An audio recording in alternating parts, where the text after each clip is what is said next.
What wedding moment made you think they are not going to last long?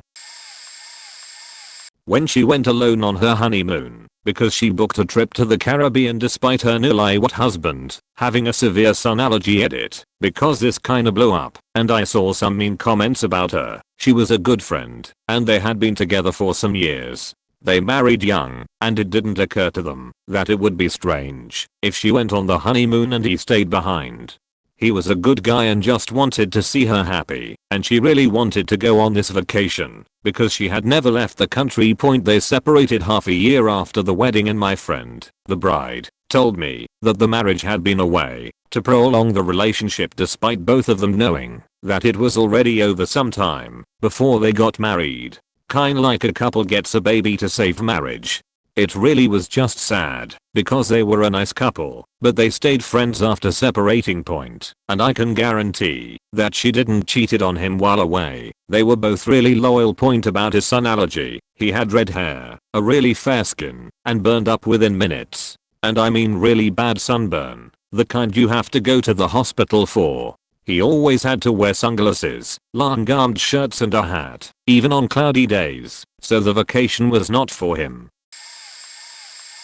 Wedding photographer here. I can think of a few. Full-blown row during dinner. Had another couple fist fight during a first dance. An infamous one for me was leaving a venue late one night, and as I'm walking to the train I can see the bride down an alley, on her knees with the best man. I was the wedding photographer for a reality TV show. End of the night I'm having a few drinks with the film crew and the groom has come up to me and one of the producers and says I think I've made a big mistake. So we are trying to be reassuring and telling him it's natural to second guess such a bit decision, to which he replies, no, I mean I think him gay. I had them both on Facebook. The drama the next week was mesmerizing to watch unfold. I've got a ton of these stories. Edit. Since you asked, was working with a video guy who had the bride and groom on radio mix. Sat around waiting for the evening action to kick off, and the video dude called me over and said, listen to this. Groom was talking to one of the bridesmaids about how they had to end their affair. Now he's married, not a how could you tell they wouldn't last, but shooting in an old church on the hottest day of the year. Watching the groom wait for the bride and he's swaying back and forth. Next thing he's fainted, fallen forward and slammed his mouth into a stone step. Smashed his front teeth out, blood everywhere. Had a bride and groom on a trampoline for photos. Groom's heading downward, bride's about to go up. He lands on her dress just as she goes up, and she pops out the top of the dress, boobs flailing around in the air. Shot a traveler wedding which erupted into a massive brawl. Watched a drunk usher knock over a wedding cake. Weddings are amazing. I've been doing this for about 12 years and seen some sights, but I still love shooting them even now. The ceremony was delayed because the bride and groom were on the phone with the groom's mother, who refused to come to the wedding, trying to be talked into still going through with it. Apparently they had a huge and physical fight the night before. Their roommate at the time didn't come either. He told me what he saw in the house the night before was enough for him to know this wedding was doomed and they should not be dating, let alone getting married. Edit. In an attempt to answer some of these questions. First, this was about 20 years ago, and we are all in our 40s now, and have moved on with life since. So, I don't know why the mother wasn't there. I just remember thinking it was weird when I noticed she wasn't, and then later heard they were on the phone with her. The roommate was visibly angry when I went to pick him up for the wedding. Outright refused to come, and I think ended up moving out and basically disappearing after. He was a big dude who worked as a bouncer at clubs, and my impression was he had to go into work mode the night before in his living room and wasn't happy about it. I never heard details and I wouldn't have felt right asking for them. I'm still friends, in the sense that I see them every few years, with both the bride and groom. See my comment below for how they turned out.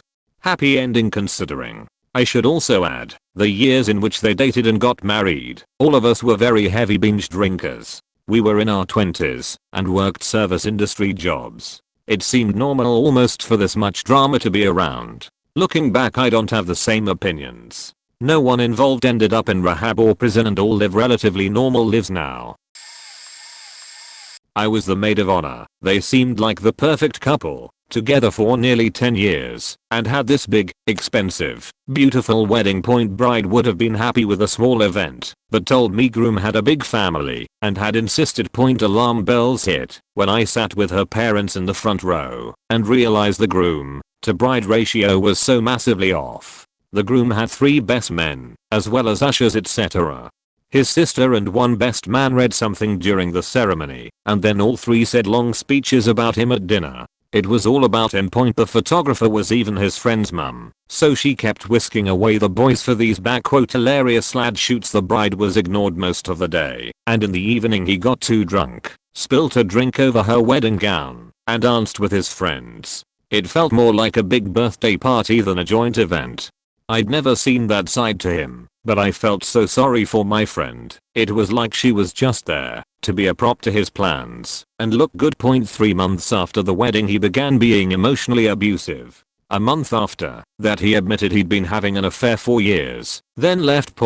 If I hadn't seen the way he behaved at the wedding, I never would have guessed he had that in him. Edit. As so many people are being kind, I'll update you. My friend hasn't been able to trust or date again yet, and it's been 4 years. However, she has become an amazingly brave woman who's traveled to some amazing places alone and is now retraining to change careers. I think she learned never to be a backseat passenger in a relationship again. Honestly, the way she handled the whole thing with such grace and determination makes me so proud to be her friend. She basically told him when he left that he would never see her or hear from her or about her again. She dropped all friends that had a connection with him after he left and made sure he would always live his life wondering if he made the right decision and what she was up to. I really hope his dying thought is about her, and I know for a fact hers won't be about him. She'll find real love.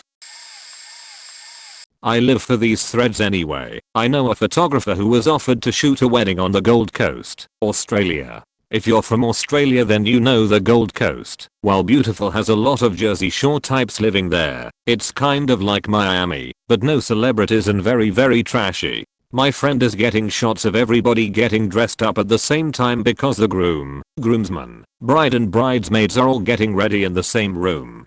The groom decided to have his bucks party, bachelor, stag do, the night before, so they are all hunger over a sheet and snorting line after line of coke. Something that is making my photographer friend's job hard because she can't get any nice shots of the groom or groomsman without these illicit drugs in view. The energy in the room is getting uncomfortable, so the bride asks if they could take it easy on the coke and get a couple of nice photos. The groom yells, "Shut up, cunt," and keeps snorting. The girl who got my friend the gig said they divorced like 4 months later. Another friend of mine was pressured into marrying his girlfriend of like 8 years because she dropped an ultimatum: propose to me within a year or we're done. He does, so they get married, but of every wedding photo she posted on Facebook, neither one of them looked happy. They divorced barely a year into their marriage. This was my sister's best friend, and it was a bachelorette party moment. Bride had been having an affair. Everyone knew it. The groom's friends tried to tell him, but she convinced him they were making it up. I mean, at that point it was just sad. She actually had the balls to force fiancé to apologize to the guy she was sleeping with for the accusations. The night of the bachelorette party she actually took all her bridesmaids back to the other guy's house and spent the night with him. He came to their wedding. It was so awkward. Everyone knew and everyone was talking. The groom was told, but chose to overlook it. After the wedding she insisted the other guy come on vacations with her and her husband and included him in all their social functions. Now, if they are non-monogamous, whatever, go crazy. But her husband was an absolute wreck about it for years and she just kept gaslighting him. No one could convince him to leave her. She told my sister that a fair guy insisted he would never marry her and didn't want kids, so she was using fiancé to get them. They ended up divorcing 2 years later after their second child was born. She immediately moved in with a fair guy and they did end up getting married. Edit. I wanted to add a little more context since this comment blew up a bit. Everyone involved in this story was really young, except a fair guy. He had already been married and divorced and had a few kids of his own by then, but he was still well under 30. The original couple had been together since middle school and all this went down between the ages of 21 to 23. I think the husband was just really naive and invested in the relationship. Small town marry your high school sweetheart and live happily ever after bullshit. Affair guy did not go with them on their honeymoon, but he was included in group vacation plans before and after the wedding. Other people in the friend group did start refusing to go if he was involved. The bride had this really twisted power move that husband was not allowed to disrespect or offend affair guy. Any jealousy or suspicions were his own insecurities, and anyone who said they were sleeping together just didn't understand platonic friendship. Affair guy was just a good friend, her best friend really, and husband needed to get over it. Bride and affair guy are still married, and the second child is likely actually his. Groom married a girl they went to high school with and seems content. Friend's wedding back in 2016. Somewhat nice affair for us given we were in our early 20s and all. I was a bridesmaid and really hadn't met the groom much prior. He was nice but quiet. Point day, before wedding, the bride, a longtime friend, asked me to help babysit one of the groomsmen because he was a nightmare. Ask me, other bridesmaid, DJ, the works, to help cut him off from alcohol before the ceremony, not to allow him to make a speech, keep him from hitting on girls, the works. He was an alcoholic douche with 6 kids and 2 DUIs, but was the absolute best friend of the groom. Day of the wedding, best douche breaks into the bar, gets hammered, has to be dragged down the aisle, gets the florist drunk, while they pretty much have sex on the dancer floor, and makes what I can only assume to be a speech during the father/daughter dance. Point the bride was pissed and stressed as well, trying to get things to not be a total shit show. Groom blocked us from keeping him in check, wanted us to just let it go, while he did everything the bride asked he not do. It was like a weird purposeful or intentional self-sabotage thing. Douche also broke into the groom's private stash of homemade meat he'd made special just for the wedding, stripped his clothes, and ran through the parking lot hiding in bushes at 11 p.m. Same night the couple texted me asking if I'd want to be their third in their open relationship, which I find out later was mostly the groom's idea. I also found out later they got married pretty quickly because she suddenly needed medical benefits, all the while he had been asking for an open relationship for the complete duration of them being together, but she'd only acquiesce if he would marry her as well. Divorce finalized 1.5 years later. Edit to at, no, I did not join them, don't cheat where you eat, and no, stop asking if I'm X or Y person. Some of y'all have apparently lived through very similar situations apparently, but stop asking if you know me. I may have posted, but I have no intention of doxing myself or the people in this story. This wasn't specifically a wedding moment, but rather a reception moment. Here's the basic background information. The couple in question had been married on some tropical island or another, and since the majority of their friends and family hadn't been able to attend the ceremony, they had decided to throw a lavish party upon their return. This had prompted the pair to spend borderline absurd amounts of money on what might very well have been the tackiest celebration I've ever seen.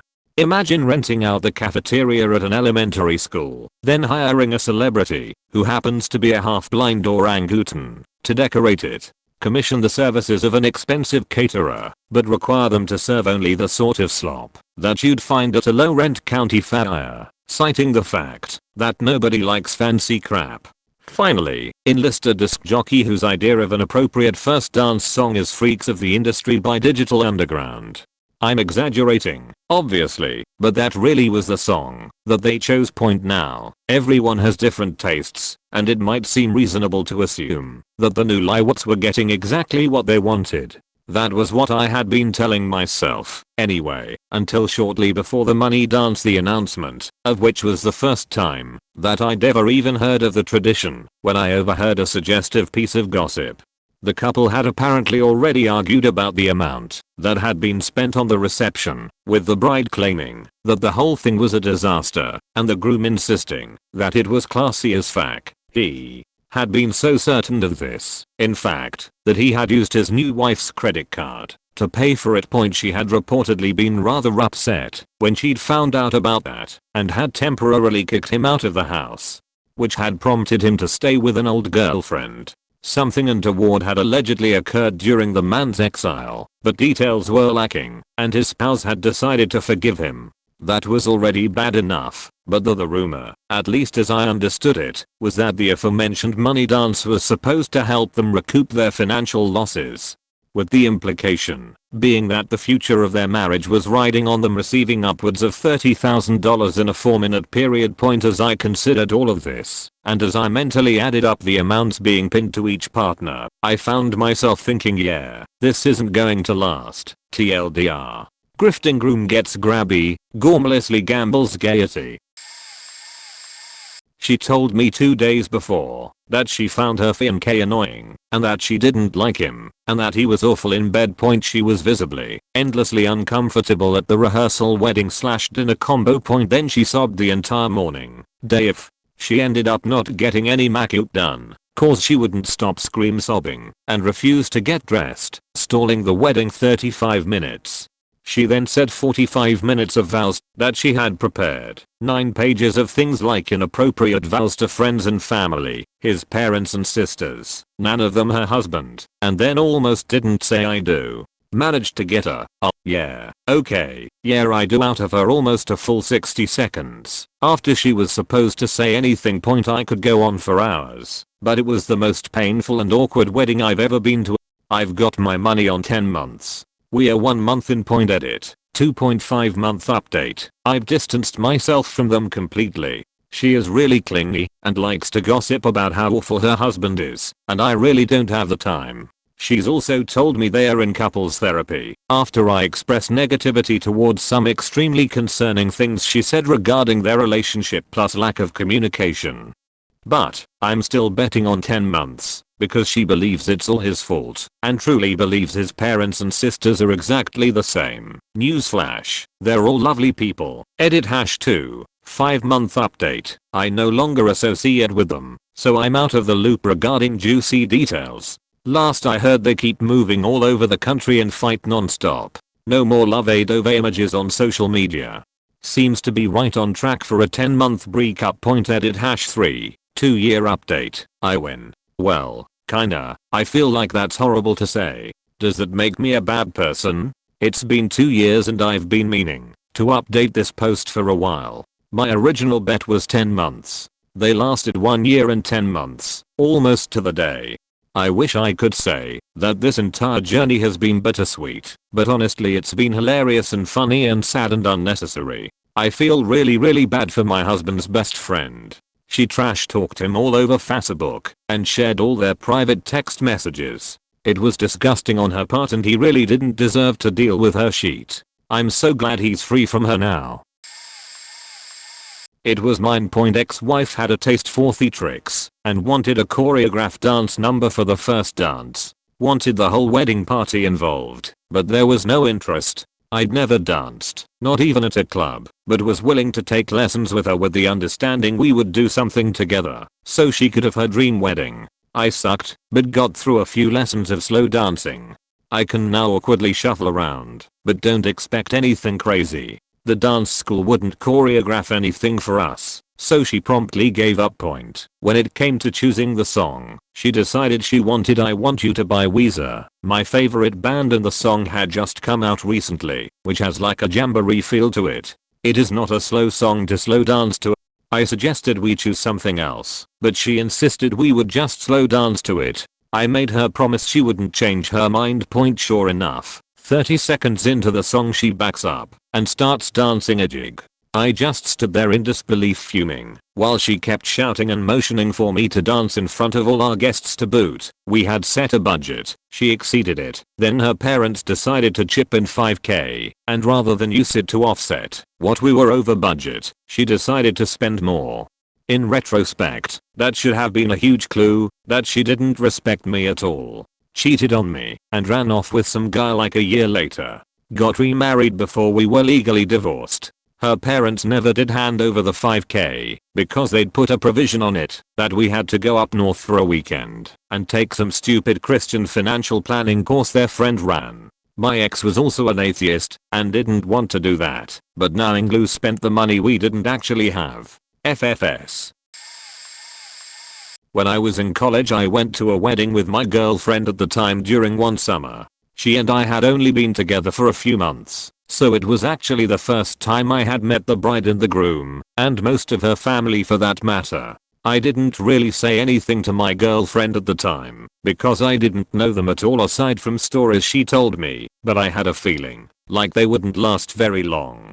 At the reception, she spent most of her time just talking with her friends, and didn't interact much with anyone else at all. He went around and tried to get time with everyone, but every so often I would see him with her, and she would kind of not even acknowledge that he was there very much. When I walked past her one time on the way to grab a beer, she was bragging to her friends about how much money the dress cost her, and how he wanted her to get a cheaper one, but she wouldn't have it.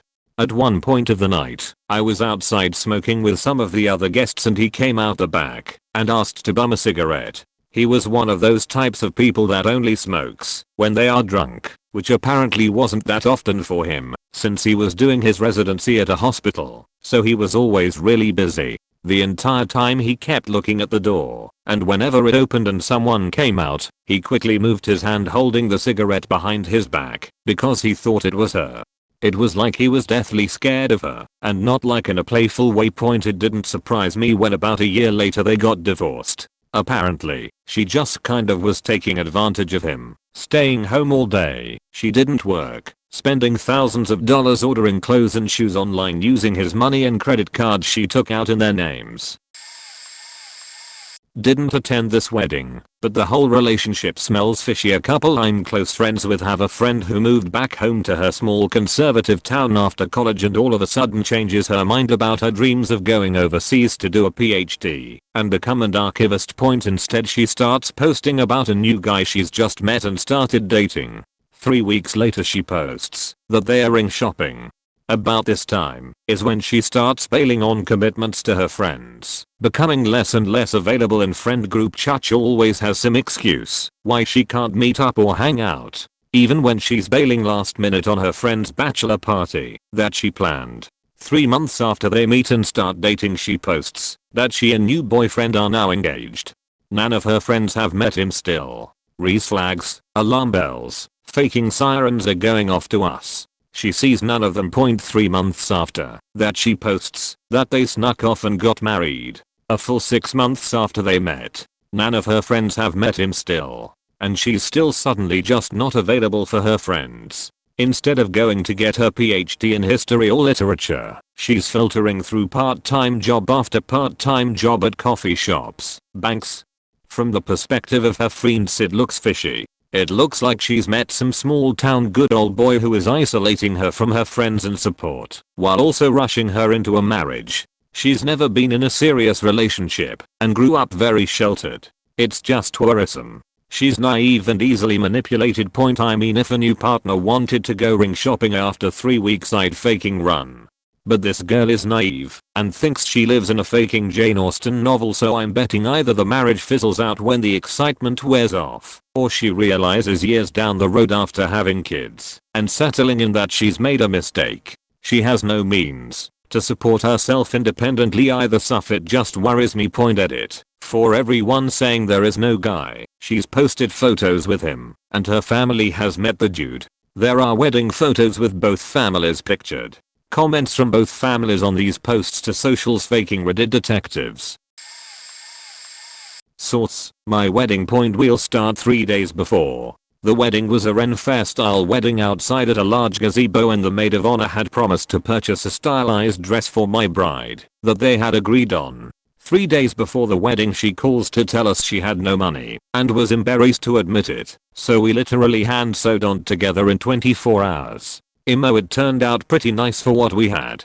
Bride's mother was supposed to pick up the cake in ATX and drive an hour south for the wedding. She left her house 30 minutes before the wedding to pick it up. When she finally showed up, hour late, the cake was destroyed. She put it in the back seat and drove like hell all the way down, just slamming it against box with every turn. During the 1-hour delay, there was almost a fist fight between 2 groomsmen because, well, the MOH showed up in the dress that she was unable to afford. Obvious attempt to upstage the bride. The same MOH during her speech after the ceremony started it off by saying, "When we all met, I did not like Dracarim 411 at all. However, I found that he grows on you like a fungus." Needless to say, my entire side of the family was super cold to all of this.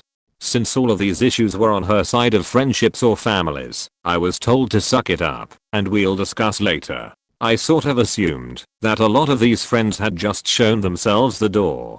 Quite the opposite. In fact, 2 years later, when I accepted my first well-paying job out of college, it became an issue that it was an hour and a half out of Austin, so she decided to just stay in ATX to be with her friends. I mailed her the divorce papers, and since she couldn't be bothered to even show up to the hearing, I've never seen her again. The husband was the son of a mega pastor for a massive church chain. He wasn't a bad guy at all and had different views than his family, but understood that his family's reputation would depend on his wedding. His parents paid for it, and it ended up being a massive church function basically. Traditional and very pretty, but put a ton of pressure on the couple. The wife was agnostic with pagan leanings lol. She was nice, and I was friends with her too, but she did not deal with pressure and stress from his family well. They certainly did not like her at all, and made it obvious during the ceremony. One of the phrases she had to repeat after the officiant was something to the effect of "I will obey and honor my husband," and essentially the whole thing talked about how subservient and obedient the wife should be lol. My husband and I looked at each other then and made a face because that was so not her and not their relationship in general. If she was saying that in front of a crowd because of the pressure from his family, we didn't want to think negatively, but we hoped our gut feelings were wrong lol. The couple ended up moving so husband could go to med school, and they lived with his family for about a year in a state the wife had no friends or family or job in. His family was downright nasty to her. He was so busy with med school she was left alone with them. It was a shitty situation for her, and I really feel for her. She reacted poorly herself and ended up being openly hostile to them and to her husband when he wouldn't agree to move back to where she wanted to live, and they got divorced after around 4 years. His grandma texted him when she heard the news something like, "Good, we knew you would come to your senses." Now, her husband is remarried to a more Christian girl who his family likes. I hope it is easier on her. Oh, the costume wedding. I've never publicly shared this story before. I was ordained into the Universal Life Church back in September 1990. That was back when you had to do it the hard way by sending in a postcard saying you wanted to be ordained. None of this fill out an online form crap. So, after completing some more paperwork, I wound up being legally allowed to perform weddings in Oregon. My first was for a good friend, and several others were for when Multnomah County briefly allowed same-sex weddings in 2004. However, I generally avoided weddings unless I really felt it was important for me to be there. I broke this rule about 20 years ago. I won't explain why, but suffice it to say that I agreed to perform an October wedding for a couple I didn't know, but a good friend told me they needed a minister. They wanted a non-religious wedding at their house. I said yes. The next several weeks involved me trying to get them to meet me for a rehearsal, but they always had a reason they couldn't meet. Further, when I asked about their vows, they simply asked me to write something. Okay, I've done this before. I can do this the day of the wedding. They still hadn't met me, except for phone conversations. My friend drove me to their place, an old house out in the middle of nowhere, and explained that it was a costume wedding because it was almost Halloween.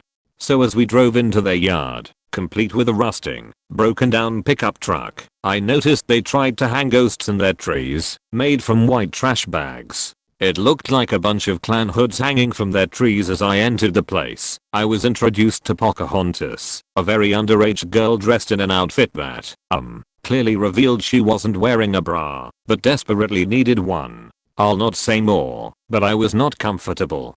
I was surrounded by vampires, cowboys, and all manner of curious folk. I had a nice gray suit, complete with clerical collar, and everyone straightened up when I approached, seeing as to how I was the minister. I smiled and nodded. That was the part one was there to play. I was introduced to the bride as she was getting dressed, but she had no time for me. I explained that, because we hadn't met, I still needed her and the groom to practice their vows at least once.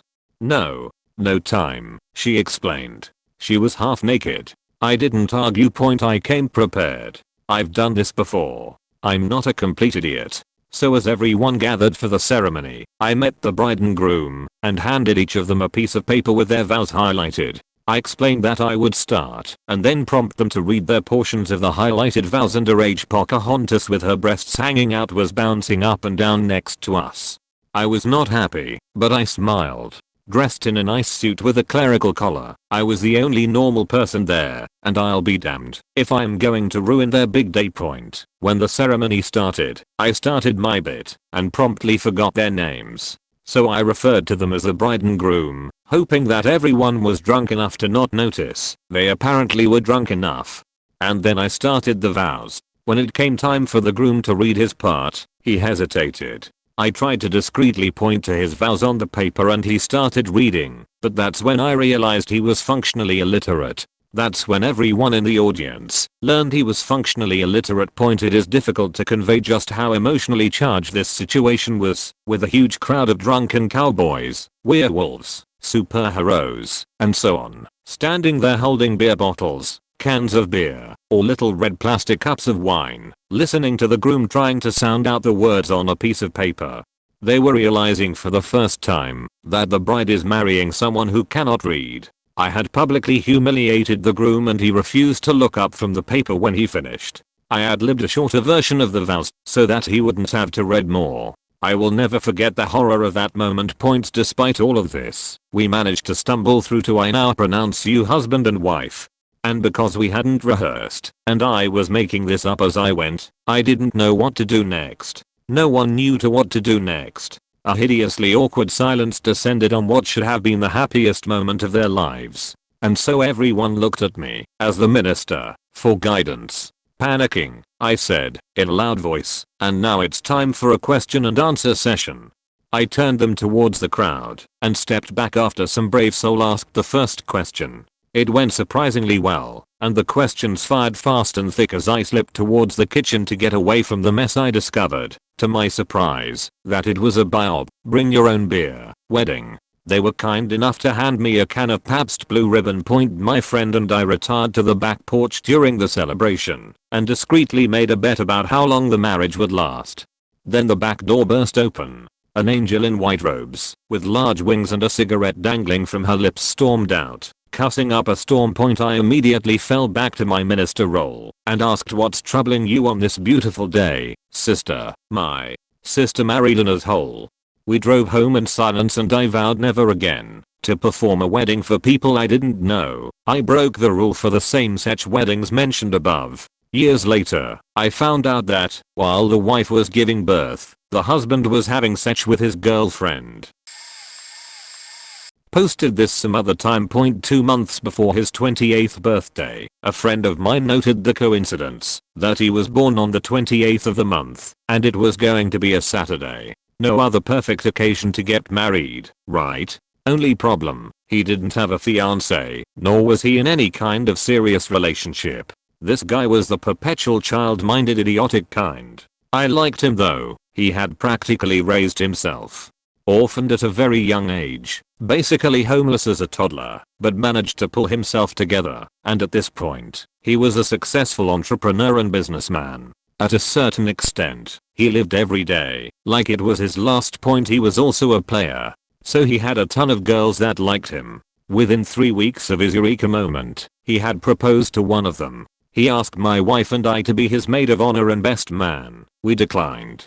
His bride barely knew us, and they barely knew each other, but I digress, and we knew this wasn't going to last. You don't marry someone to fulfill a numerology coincidence. I tried to talk some sense into him, but he was stubborn. Their wedding ceremony was a comedy freak show. The guy had no family at all, but the girl came from a respectable family, but she had poor life choices and decadent friend circle. You can imagine all that mixed into one reception hall. It lasted less than a year. The dude cheated on her the day she gave birth to their baby. I think he still has a restraining order on her. She almost killed him. I have been a wedding DJ for like 25 years and I have often thought about making a book about these stories. I'll try to tell a quick one. Where I live there is a place called the Belgian Club, and it is the lowest cost venue. That is a private club and serves alcohol. In fact, I think that they probably make up their rental margins on the volume of alcohol sales. So anytime you are going to the Belgian Club, you know that booze is going to be a factor. In northern Wisconsin, where this is located, there is a tradition where groomsmen will steal the bride or sometimes bridesmaids steal the groom. From a DJ's perspective, it is a terrible tradition as it grinds the entire event down to a halt for however they are gone, which is sometimes an hour or more. So at this particular event the groom was stolen, which means they take the limo or whatever and go to another bar and do a Lord only knows what. Before it happened, I think the bride came to me and asked me to try and stop it, which is truly not part of my job, but I tried. It didn't work, and when they came back I realized why she had been so upset. One, if the bridesmaids had apparently cheated with the groom previously and there was an allegation that she had done something with him while he had been stolen. Anyway, they finally get back, and while I'm trying to set up the first dance she screamed and confronted him, and I think she even slapped him. Yep, in front of the entire gathered assembly and all of their friends and family. The allegedly cheater bridesmaid got into it, and I believe the bride started to pull her hair, and they had to be dragged apart and off of the dance floor. Believe it or not, they were able to attempt to compose themselves, and we still did the formal dances, including a bridal party dance, which I was on high alert for just in case it came to blows again. That might be the lowest of the lowlights of terrible weddings. Just terrible people. To run off like that during the wedding reception, given their history. Whether or they actually had sex at that time almost doesn't even matter. I feel for the bride, but why would you go ahead with the wedding if things were so unstable and insecure to start with? This will be lost in the sea of comments, but a close friend of mine decided 5 years down the road to marry the girl he'd impregnated and abandoned when he was 16. In the wedding planning stages, I went from being designated best man to bridal party usher to musician. The bride-to-be basically eliminated every single one of his friends from having any part in the entourage and replaced them all with her friends. On the wedding day at church, the very moment they were pronounced man and wife, the bride turned to their 5-year-old daughter, ring bearer, who was sitting in the first row, and blew her an especially loud/emphatic kiss. I'm not doing the gesture to her daughter justice here, but it sent chills down my spine for the distinctly vengeful tone it struck. About 3 years later, I bumped into my buddy/groom on the train back from work. It was a Friday night. We both had jack shit nothing to do, so we went out and got plastered. I learned after a whole bunch of drinks that it lasted maybe 3 months, and that she spent every last waking moment of those months making him as miserable as humanly possible. You ever see the Flintstones? He slurred to me in total drunkenness. You ever see the episode where Wilma throws Fred out of the house? Well, let me tell you, that shit happens, Grix or bats. That shit happens. Back when I did a lot of wedding videography, I've kept this one to myself for years. I think only my IRL friends know about this. I got to be a pretty high roller in the wedding industry by staying consistent and getting my company on a shit ton of vendor lists. I had 10 years filming/editing experience going into the industry. I thought being in the wedding industry as a videographer sounds cool, but it's just about, if not more, degrading as getting beached at working in some fast food/retail business.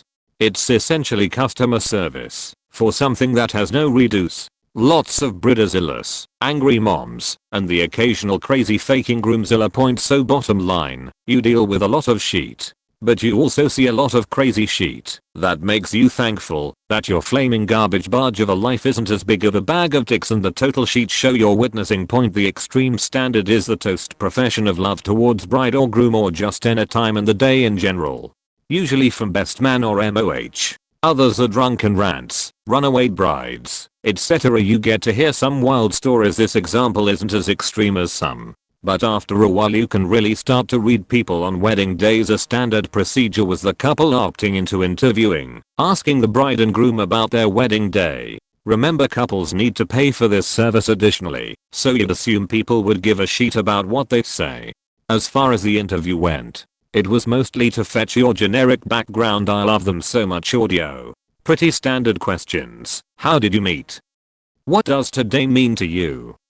How do you think? Blah blah blah. Over 4 years in that industry and I've grown to despise it. Everything is almost the same, except for those random 1 in 30 weddings with something different and fun, but I digress. This was during my first year, when I was still a bright-eyed, ignorant to the world, and full of hope to make the next viral wedding video in my mind. This day was what really started to decline the industry for me. Probably the worst wedding I've ever shot was this groom that was acting like he didn't want to be there. I got into his interview and chatted with him for a minute before turning on the camera/mic just to make them a bit comfortable with me. I told them please restate my answers and answer in full. In editing I will be removing my voice, so it's only you speaking. When I asked him how did you meet, he replied a baseball game. I stopped for a second, waited for more. Then he said what's your next question? I asked him again to restate the question and answer in full sentences. Then I asked what's your favorite thing about her? He responds probably her hair, and I stopped and waited for more again. I asked him if he wanted to continue the interview since he didn't seem fully comfortable with me and I wasn't getting any usable material/audio out of him. I was basically feeling like I was wasting my time when I could be elsewhere getting material. Generally I just cut the interview off if people don't want to speak with me. He reiterated that he was feeling fine and was just answering my questions. So I said okay, what are you looking forward to the most with marriage? The only full answer I got from him that day was this: honestly, I live alone right now, so it seemed really beneficial to have someone else around. I'm looking forward to her cooking and doing my laundry. Haha, actually just kidding. Can you cut this out? I felt like my mouth was just wide open at that point. Half of me wanted to ask this guy if he was even in love with this girl.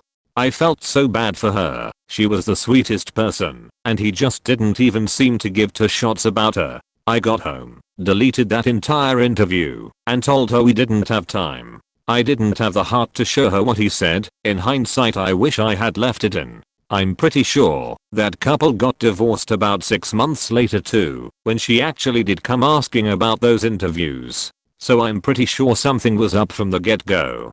The actual worst is celebrity marriages though. Are you ready to have every single bit of your videography career experience tossed out the window? Not to mention being treated like an actual meat puppet that is holding a camera for the first time ever, and the famous couple clearly knows all the ins and outs of what makes a perfect video, so you're at their whim all day. Then you get a whopping 10 whole minutes for couple photos they were barely interested in taking, just to have their celeb friends Instagramming/TikToking literally over your shoulder, getting in shots, interrupting for selfies, and yelling loudly during that time. It's just insane how high of an expectation you're held to on a normal wedding day, let alone some egotistical celeb couple. You have not even a sliver for margin or error. But don't worry, you'll likely be emailed back that you missed something that happened at a totally unrelated time to the timeline you were given, and the coordinator never told you.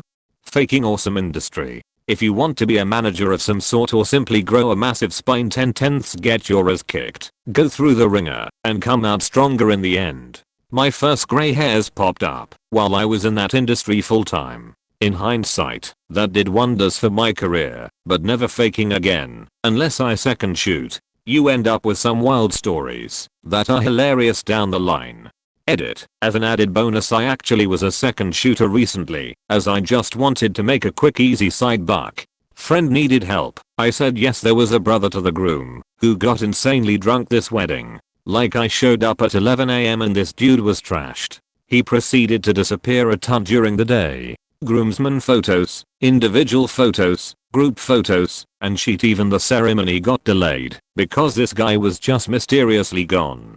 He got up to give a toast, went on a 15-minute political rant about how Trump won, then proceeded to tell his parents he loved them. It was eerily quiet, and then he told him brother he loved him, and went on to cry about how much their lives together meant to him. It sounded more like a suicide note than a speech, after which I went outside to take a short mental break and take my typical well wow, that faking happened peace and quiet moment.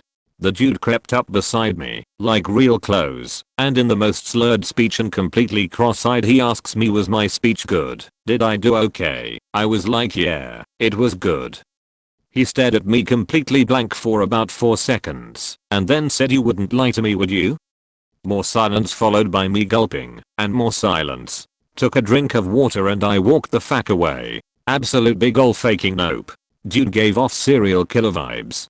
The later bride approached us and told us to take that out of their video period. They did not want that to be remembered by family and their kids. A few weeks later, my buddy messaged me and said the bride wanted that video of the brother individually so they could sit down and talk to him. Turns out this guy was a raging alcoholic who was trying to convince the bride to marry him instead. This is part of where he was sneaking away to.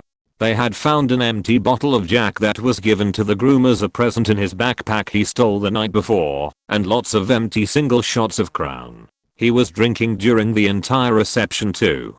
Came to find out that he had nearly killed someone the year before because of his third DUI. People, man. Destination wedding videographer with over 200 weddings here. Where do I start? Bride openly doing copious amounts of cocaine on the reception dance floor in front of kids. Grooms sneaking off to have sexy time with a fire dancer after the rehearsal dinner party. I was around all weekend and saw him openly flirting for 2 days before the wedding and them walking, slightly disheveled and all over each other on the golf course later. Groom chugging more than handle bottle of Jack Daniels and then claiming to beat up and fight off "3 muggers" later the night before the wedding, and that's why he turned off "find my friends" and didn't answer his phone all night. No cuts or bruises or anything at all in Las Vegas. Oddly, still married 10 plus years later. Bridezilla all day long. Nothing was right. The food was cold. The cars were horrible. Brand new Bentleys. The band sucks. The ceremony was so boring. His suit is too nice. What? The bridal suite is too small. No joke. Watched her freak out morning of the wedding when the flowers arrived that the roses were "too white, not off-white like she paid for." Screamed for a full refund from the delivery guy. Anyway, so then she takes them out in the backyard while in her wedding dress and spray paints the roses bright purple, which eventually dropped all over everyone's hands, and then she complained about it some more.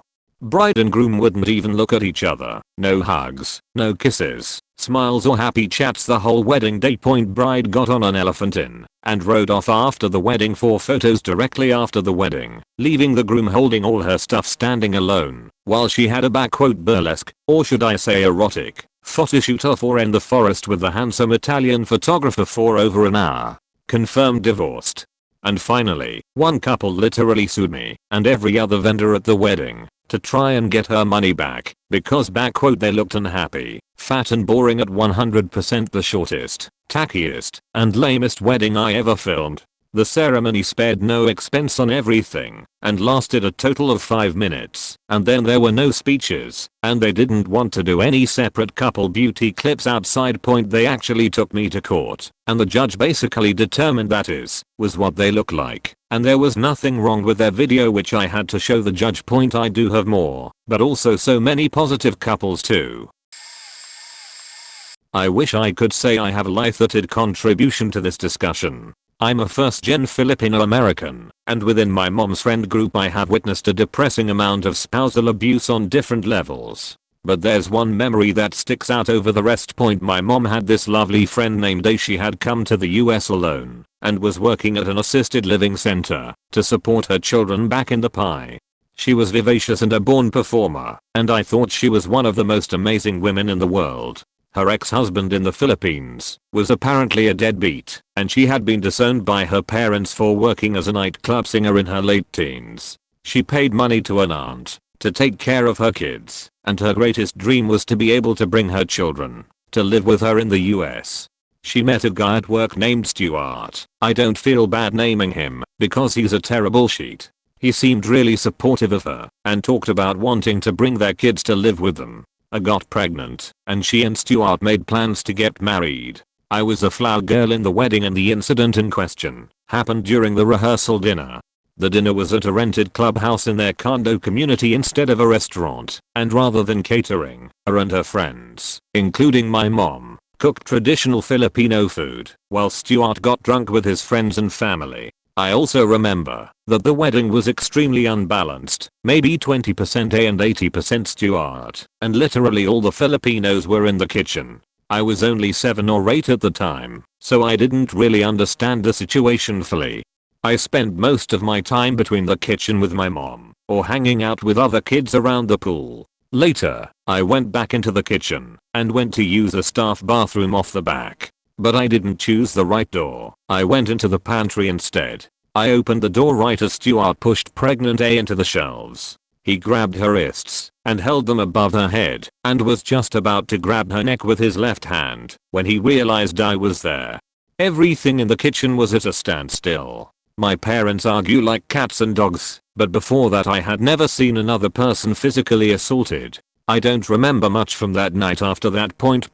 The next day, I remember A crying under her veil as we waited in the back of the church. I had never seen her like that before. It was the start of a miserable 4 years.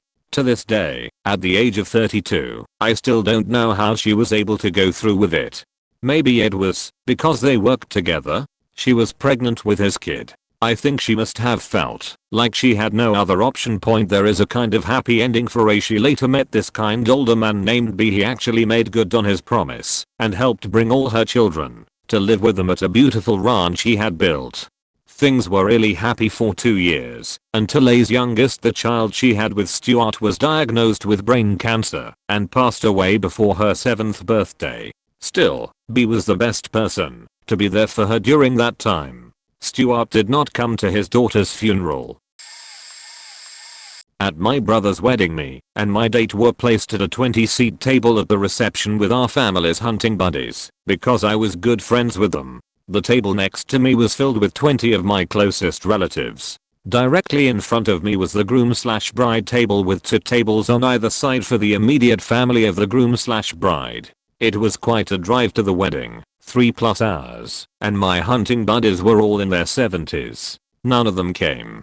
Now, my brother and I were very close. I'm also close with the 20+ family members that flew in and sat at the table beside me. At the reception, as I looked around, I noticed that my date and myself were at this huge table alone. My brother's immediate family table for honored guests had 2 empty seats. It was only occupied by my parents and my rich aunt and uncle that gave the couple $5,000 as a wedding gift.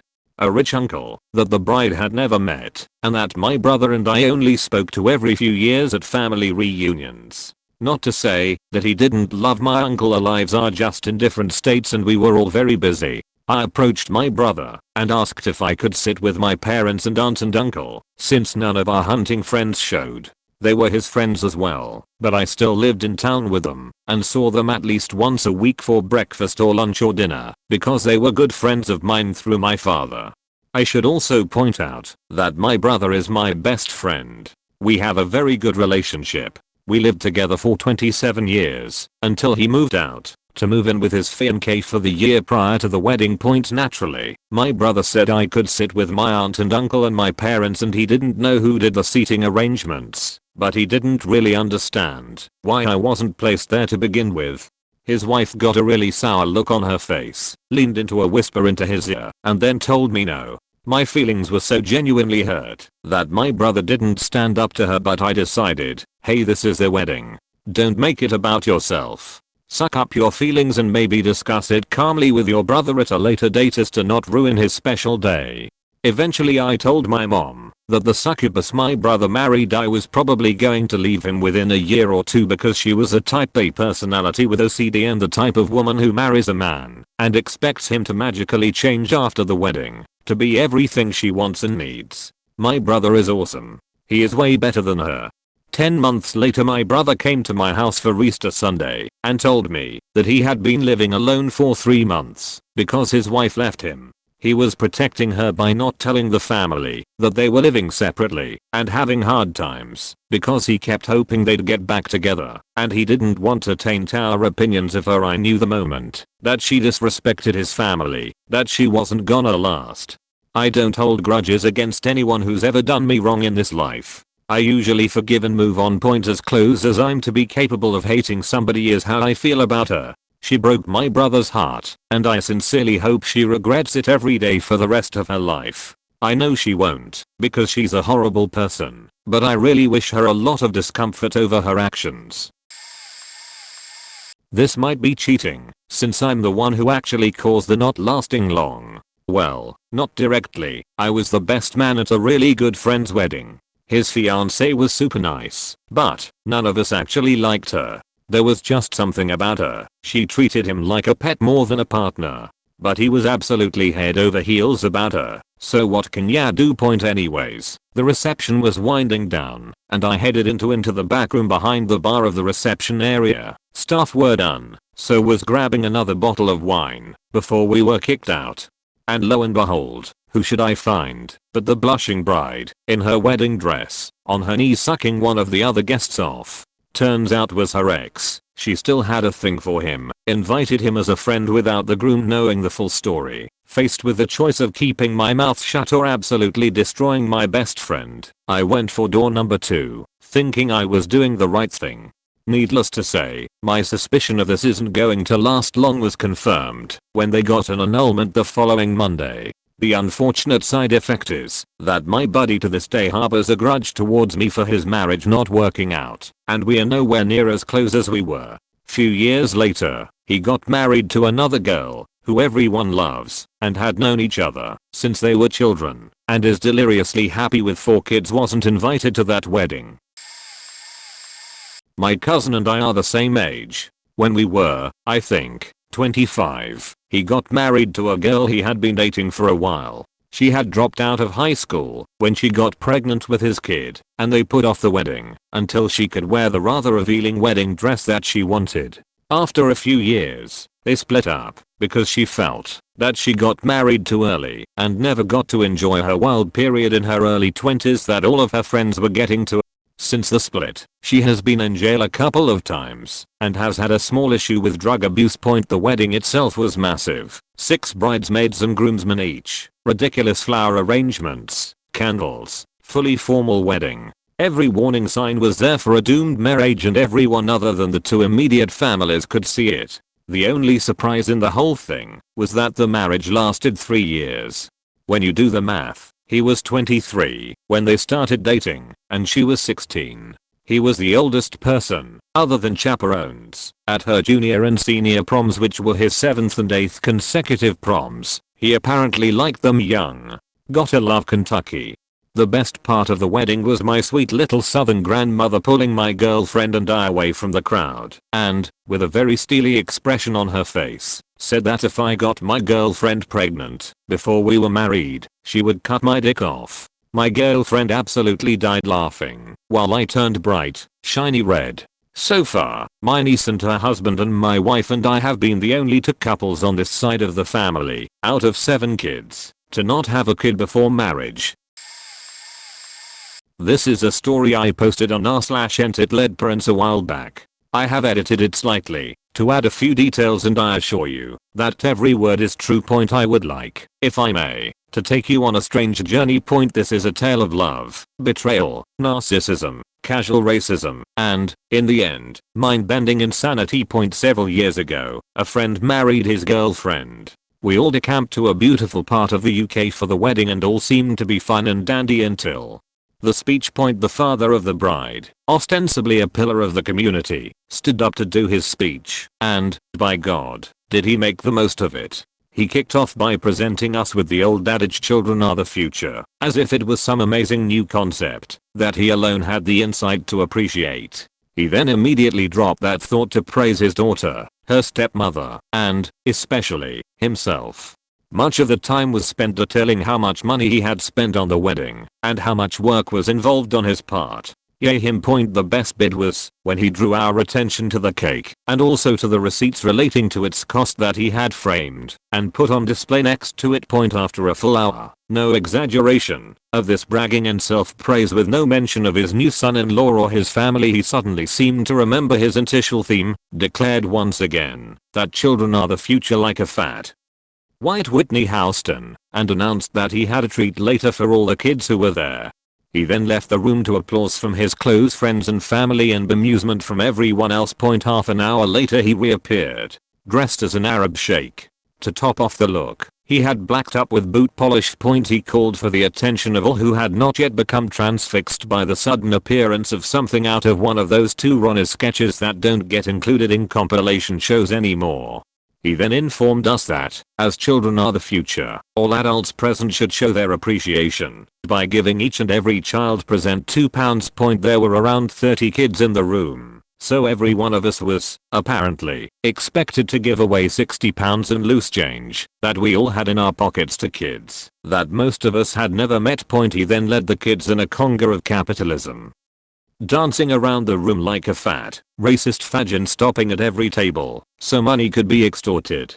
Under the pretext of needing the loo, I decided bugger this for a game of soldiers and managed to escape to the bar where the £5 or so I had in my pocket remained safe. Hooray for debit cards. It won't surprise you, dear reader, to learn that the marriage didn't last long, a little under 4 months, and that the whole charade appears to have been a calculated attempt to take my friend for half of everything he owns, with the father apparently having prepared paperwork for the divorce prior to the wedding. In the end, this ruse failed, and she left with a token payoff of a couple of £1,000s. Here comes the craziest part. Brace yourselves. All that has gone before pales in comparison. Once the divorce was underway, my friend no longer felt bound by the vow he had made not to reveal his in-laws' oddest secret, which he gleefully revealed to me. They genuinely believe themselves to be the earthly form of some kind of pan-dimensional rabbit beings. I believe that the official term is otherkin. No offense to any of their fellow believers out there, but you're a bunch of loonies. At weekends, they travel about the countryside in search of their cotton-tailed brethren whom they approach and converse with. They then head home and relay the information gleaned from the field agent bunners to a pair of small rabbit statues that stand on top of an upright piano and are, presumably, some sort of interdimensional comms device. Needless to say, I think my friend had a lucky escape. Run, rabbit, run indeed. He insisted on taking over an expensive resort for the ceremony. She was paying. The wedding party was staying in 2 luxury apartments, and he insisted on hiring a yacht the day they were going to pick up their special wedding rings. She was paying for all of it. He stood her up at the jewelers. She was in bits. He also ignored her that evening and went out drinking with his mates the next day. Us girlfriends were mopping up her tears while desperately trying not to be too negative. All of the other guests, apart from his mum, were sick of his attitude and his swaggering around like a rap star with $1 million advance to burn. He was an unemployed, by choice, skinny white boy from South London. At the resort, he treated the staff like crap and insisted they had a bottle of chilled liquid in their room, at the bar, and wherever he was hanging out. If you see me, have it ready immediately, or else. Come the big day, he was drunk by morning and refused to leave the pool. When the preacher arrived to talk to them, bride went to get ready. He stayed in the pool drinking and sulking, and the rest of us met up in my room and had a conversation about how we could rescue the bride from such a horrible tea. What as tactfully as we can, we ask her if everything is okay and that if she had any doubts, we would help. She's love blind and doesn't want to know, even when she's left waiting with the preacher for an hour while her drunken groom takes his time getting ready. We guests were held up by a very angry bull elephant on the road to the wedding site, but still arrived before he did. It was a sign. FFWD. A year later, he's still living off her and spends his days smoking skunk and drinking. Somehow he wheedles a holiday out of her as he needs some space to get his head together and jets off to Bali. He posts pictures on Facebook of himself and some girl he's met on holiday and advises his wife that he's not coming back as he has bought a beach bar with funds from the joint account and is going to shack up with the beach bunny he had picked up. Karma intervenes. He died suddenly and unexpectedly a few weeks later. Bride dumped all the friends that were at the wedding because we had badmouthed him, and he appears to have achieved some warped sainthood in her eyes. A tragic story. I was supposed to be a bridesmaid at my best friend's wedding, who was also my roommate. A week before the wedding, I walked in on her and her fiance's good friend, Brett, cuddling in bed under the covers together watching Harry Potter. She tried to play it cool and was just like, hey, come on and watch this movie with me and Brett. I said nah and shut the door. Later I asked her if there was anything going on between them. got really infuriated and said I was no longer going to be her bridesmaid because she didn't want me thinking that way about her during her wedding. So I still went to the wedding and sat in the audience watching all our best friends up there as bridesmaids/groomsmen, including Brett. Everyone kept asking me why I wasn't a bridesmaid anymore, since we were known to be close friends, and didn't say anything.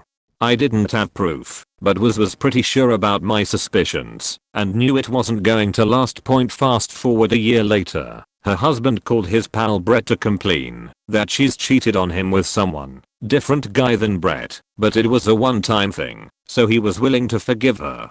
Brett comes clean and tells him that they used to hook up all the time, including the time when I actually walked in on them watching a movie, and that's why I was kicked out of their wedding. The husband calls me asking if she ever cheated on him with Brett because he couldn't believe it. I was no longer talking to her at the time and just told him what I saw. Husband filed for divorce soon after.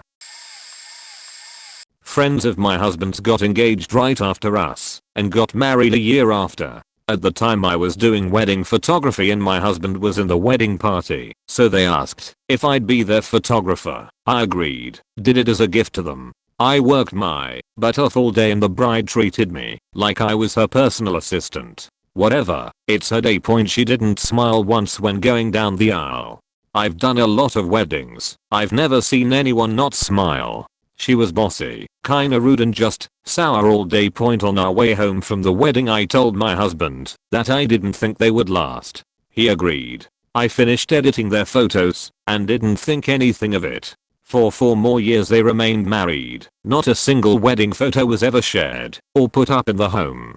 There was a small table in the basement with a few of them back in a corner where no one would see. I never thought they would last, but my photos weren't awful either. I used them in my portfolio and other brides gushed over them. Anyway, they divorced after 4 years. She took everything from him and he ended up moving back in with his parents. It ends up that she was even beachier to him behind closed doors and was pissed we were having a baby and they couldn't get pregnant.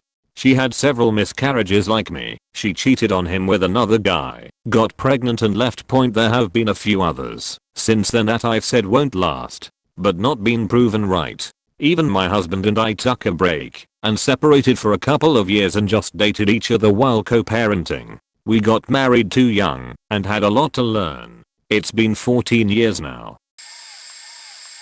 This might be a little dark. I was working with a vendor and we were doing a wedding where the groom was marrying his high school and college sweetheart. So we thought they had known each other most of their lives. I thought it was sweet until I met them.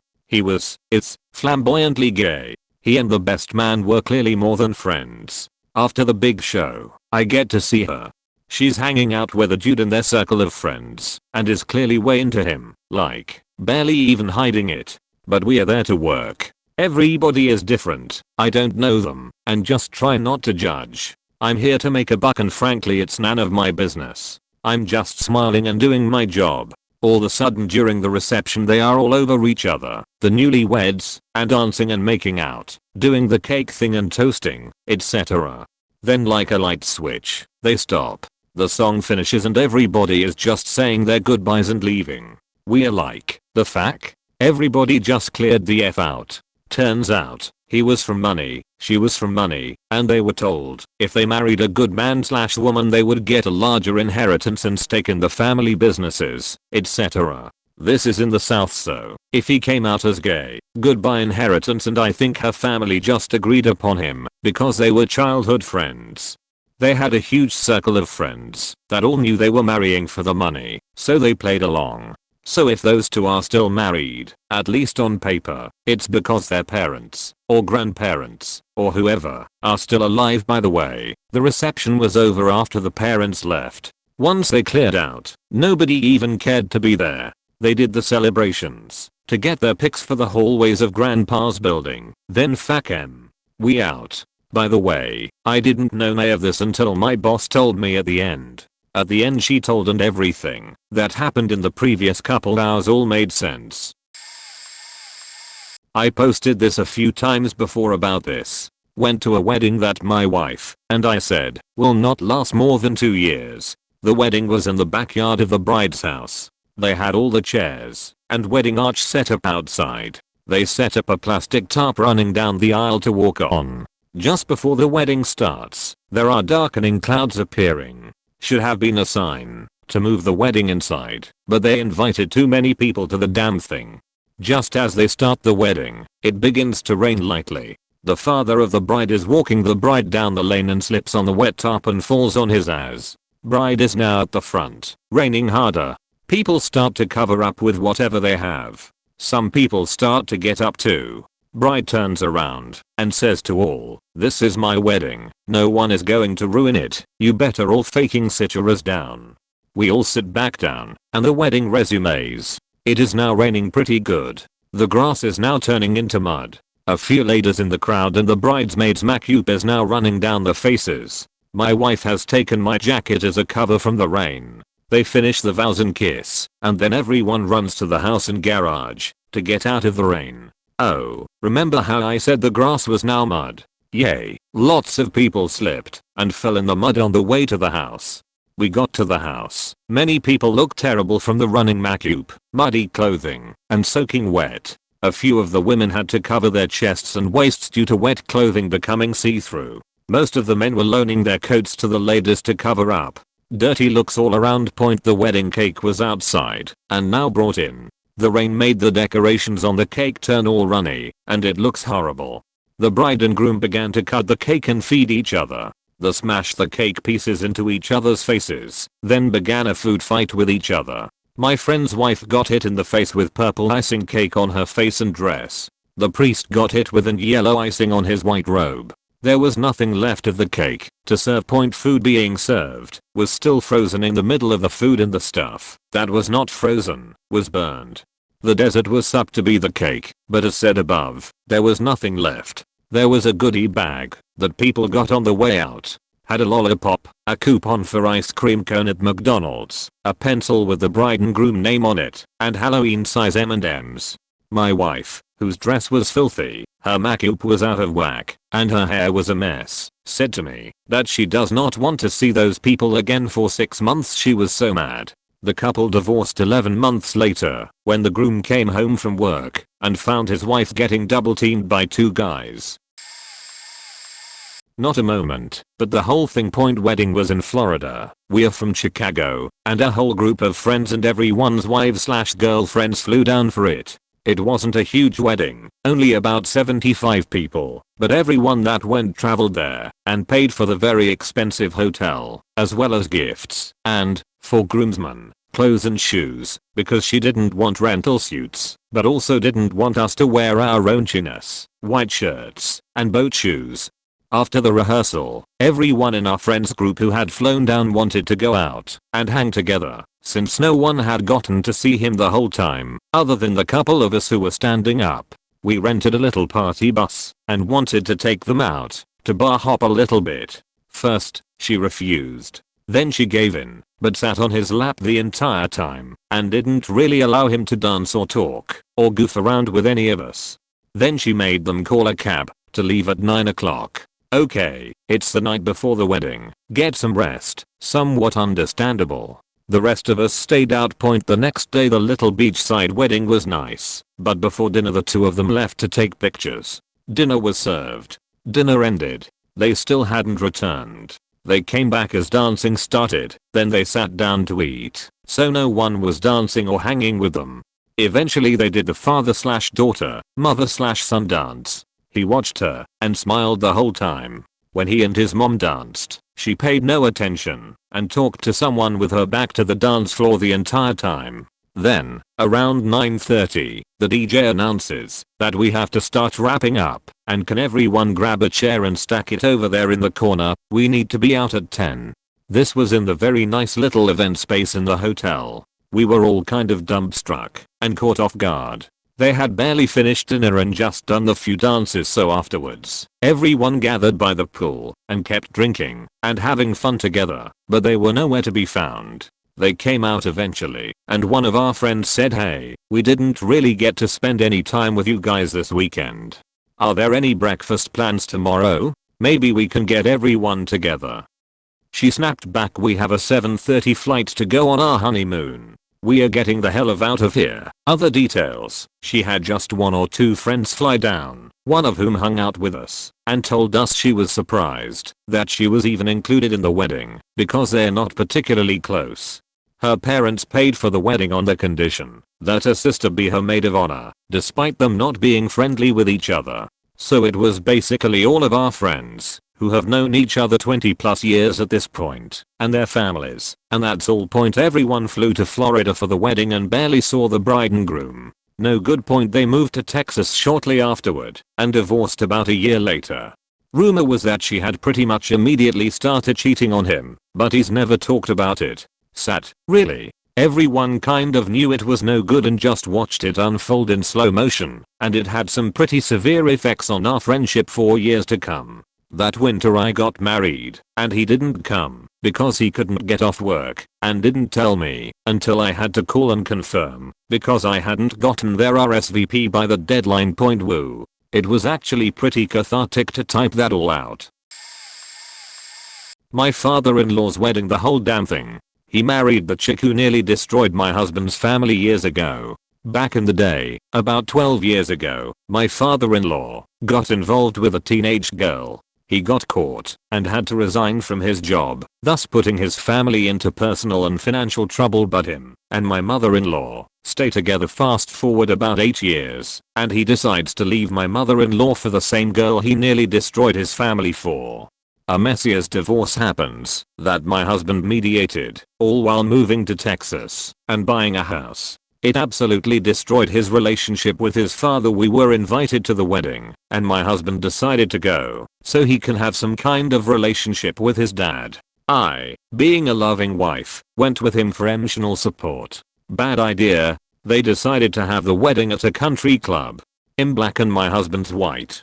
Part of me thought it was a setup, not a drop of melanin up in there. We got stared at hella hard. The ceremony was long and awkward for us. My husband cringed the whole time. It was hell. But at least the food was good and the drinks were strong AMD free. TLDR, the entire wedding was whack. It was between my father-in-law and the chick that almost destroyed my husband's family. Was at a country club and in black. Note, I forgive the spelling AMD grammar mistakes. I grew up in Texas and the education system failed me.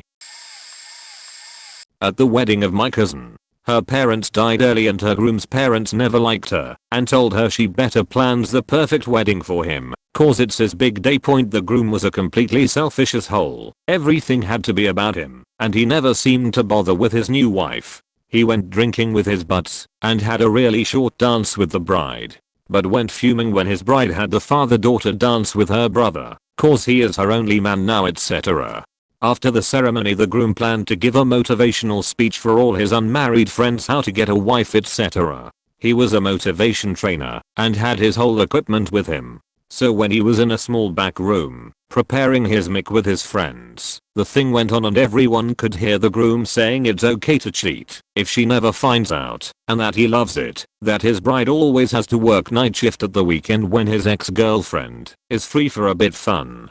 Well, the bride was devastated and crying, but her best man, yes, the bride had a best man, a big buff guy who was her best friend since they were about 5 or so, and was basically the one to run and plan the whole wedding for her, searched for the groom and beat the living shit out of him and his friends.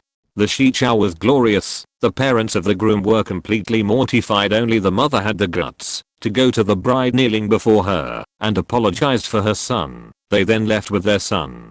Afterwards, the bride went home with her best man. Divorce came the day after. Funny thing is, she and her best man now live together as roommates, but really just as friends. Life goal friendship, it seems.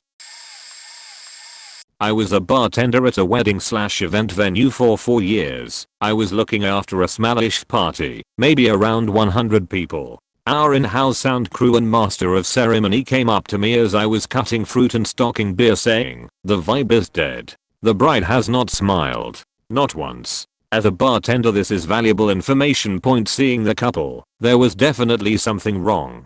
The bride appeared to have some sort of cycle deformity on her face, but that did not hide the biggest frown and attitude. She had her arms crossed most of the night and ordered a couple glasses of mimosas before vomiting onto her wedding gown. I have a pretty strict rule with the wedding party, and definitely not my doing. I haven't seen her engage with the groom's family.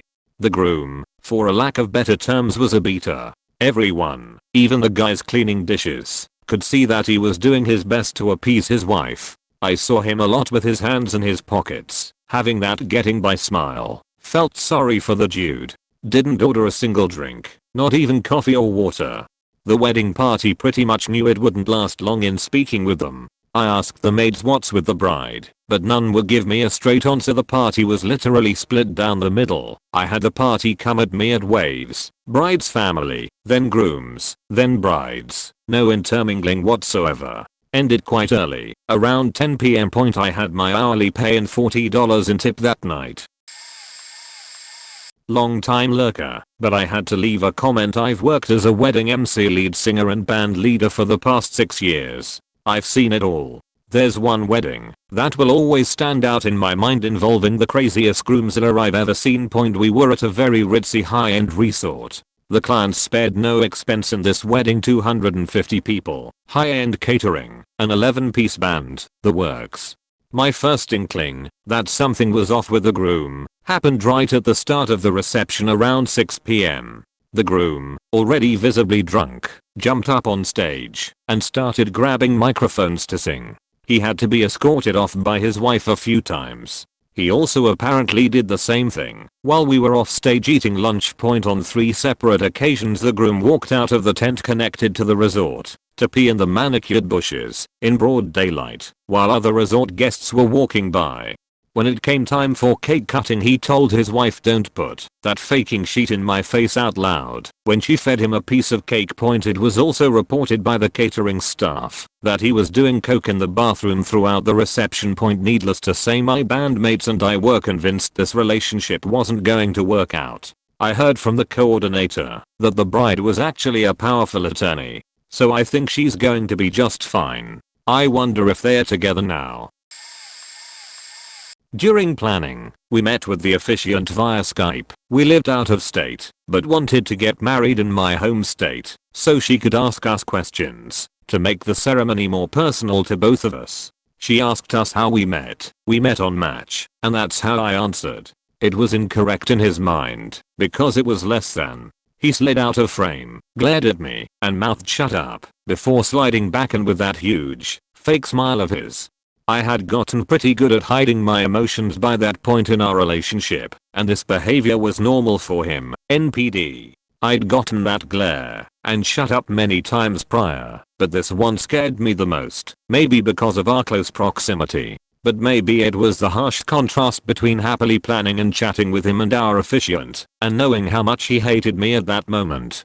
Other greats. At the reception, he brought 2 beers to our sweetheart table for himself. We had to make up an engagement story and rehearse the details. He told his parents we were engaged before it happened, and we were scheduled to see them that weekend. He took me to a Diamonds Direct and said I had $1K, pick out a ring and we'd go.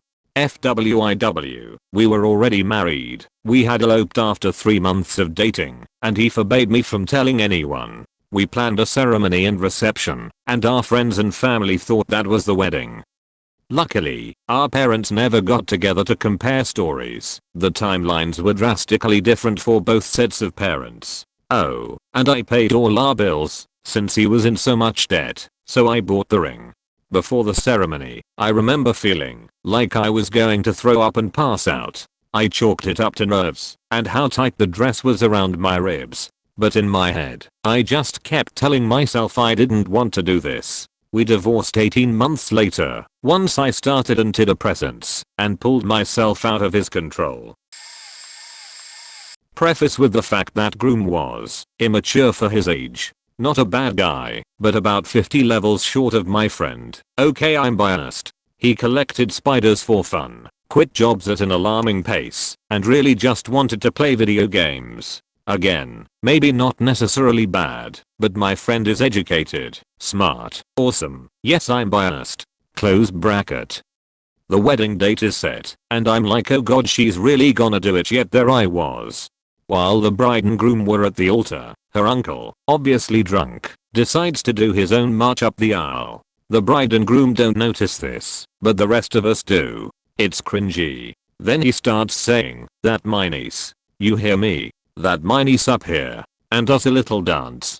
My friend, the bride, is mortified. Her side of the chapel is standing there in shock. The groom starts grooving with the uncle, repeating after him, and making a scene, while the preacher stands there. Everyone on the bride's side is still frozen. My friend is clearly in distress, saying, "John, please stop. John, please stop. Uncle Bob, please go sit down." Finally, my friend's mom snaps out of it and gently removes Uncle Bob, while groom John is all, "Why'd you have to do that? That was fun," and generally making a scene, while my friend's face just gets kind of purple. She was clearly dying up there, and the stupid as groom is just enjoying his time. To shine point, the preacher calls us all back, finishes the ceremony, but I saw my friend's face after, and she just looked humiliated. They were married about 2 years and thank God did not have kids. Reconnected with a childhood friend after a decade or so. Turns out he was a great guy, hardworking, fun to be around, and still close with his really lovely family. They were all just as I remembered from our days as kids. I was asked to be a groomsman and was honored. I showed up to his bachelor party without knowing anyone else and only having the number of the best man. I was several hours behind everyone else as I was traveling there from some distance. Struggled to get anyone to pick up or answer my texts in the casino, and couldn't find my friend. After wandering and having a drink on my own, I finally connected with the other guys and made my way up to their room point. They opened up the door and my friend was nowhere to be found. There were loads of beers around, some pills, and big pile of blow sitting on the table. Nervously I asked where the groom was, only to learn he was off ducking his second hookah of the day. I was pretty well out of sorts, but opted to take the relaxed approach and stay a low-key point. The night ended up being fun after all, despite being out of my element with strangers. My buddy came back and made me feel comfortable. He apologized for not being there to introduce me, apologized for not letting me know how hard they partied, apologized for shagging hookahs too, fully convinced that he was putting it all behind him and going out with a bang, or two as it were. Many years later, he's still married to his lovely wife. He's a dedicated and devoted father. His career success matches his ambitions. He's a trustworthy friend. And, as a surprise to me in the context of his bachelor party, a man of his word. He wasn't married at that time and I think he was getting it all out of his system. Point, we're as close as ever, and he'll always be a person I can trust and helped me be less of a judgmental asshole that I might be otherwise. One of the best phone calls I ever got was at 8 AM on the morning of a friend's wedding, saying they were calling it off. There would be no wedding point, so that marriage was downvoted into a negative time score. The groom's entire friends group had been telling him from the day the short engagement was announced that this marriage was a terrible idea. We all met her through him a few months before. All of us quickly saw that she was a petty con artist and a thief. Just one of the smallest things she did was at friends group dinners at restaurants. She would filch cash tips left on tables for the wait staff. More than one of us saw her do this. She even smirked at us while doing it. He never saw this or said he didn't point. That was the smallest of abundant red flags she put up. He was not unaware of her significant issues, but thought he was doing the white knight thing to save her. We were all in our 30s, so these were well-established patterns of adult behavior. Fortunately, he finally realized that it would be easier to suck up a last-minute cancellation than go through what was sure to be a disastrous marriage. Thank goodness, I got another call later that day from the one person who had not gotten the message. "I'm at the church and the parking lot is empty and no one is here. What the hell? Sorry, guy, were you watching your phone this morning?" When I was bartending at a wedding, and it's a long story, but I'll make it short. Lol, there I was bartending at a wedding in the middle of nowhere, and so I set everything up and now it's time for the ceremony. Great, I was so hot and was ready to serve drinks. The ceremony started, and I was wondering why I heard a helicopter very close, and I mean it's blowing dust and dirt everywhere.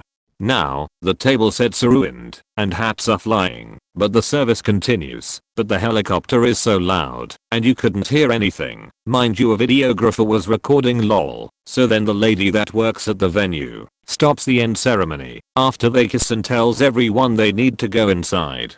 Side note, the lady that worked at the venue was getting drinks from me while the ceremony was happening, and we heard on a walkie-talkie / police scanner that there was a shooting. Guess where? No, not at the wedding lol, but right behind where I am, like the house right behind the venue.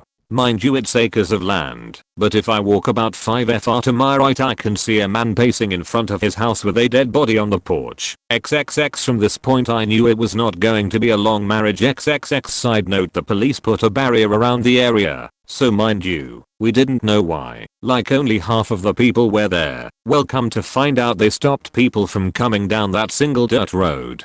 Lord have mercy. So they said everyone needs to go inside, including myself. I said no, I'm good.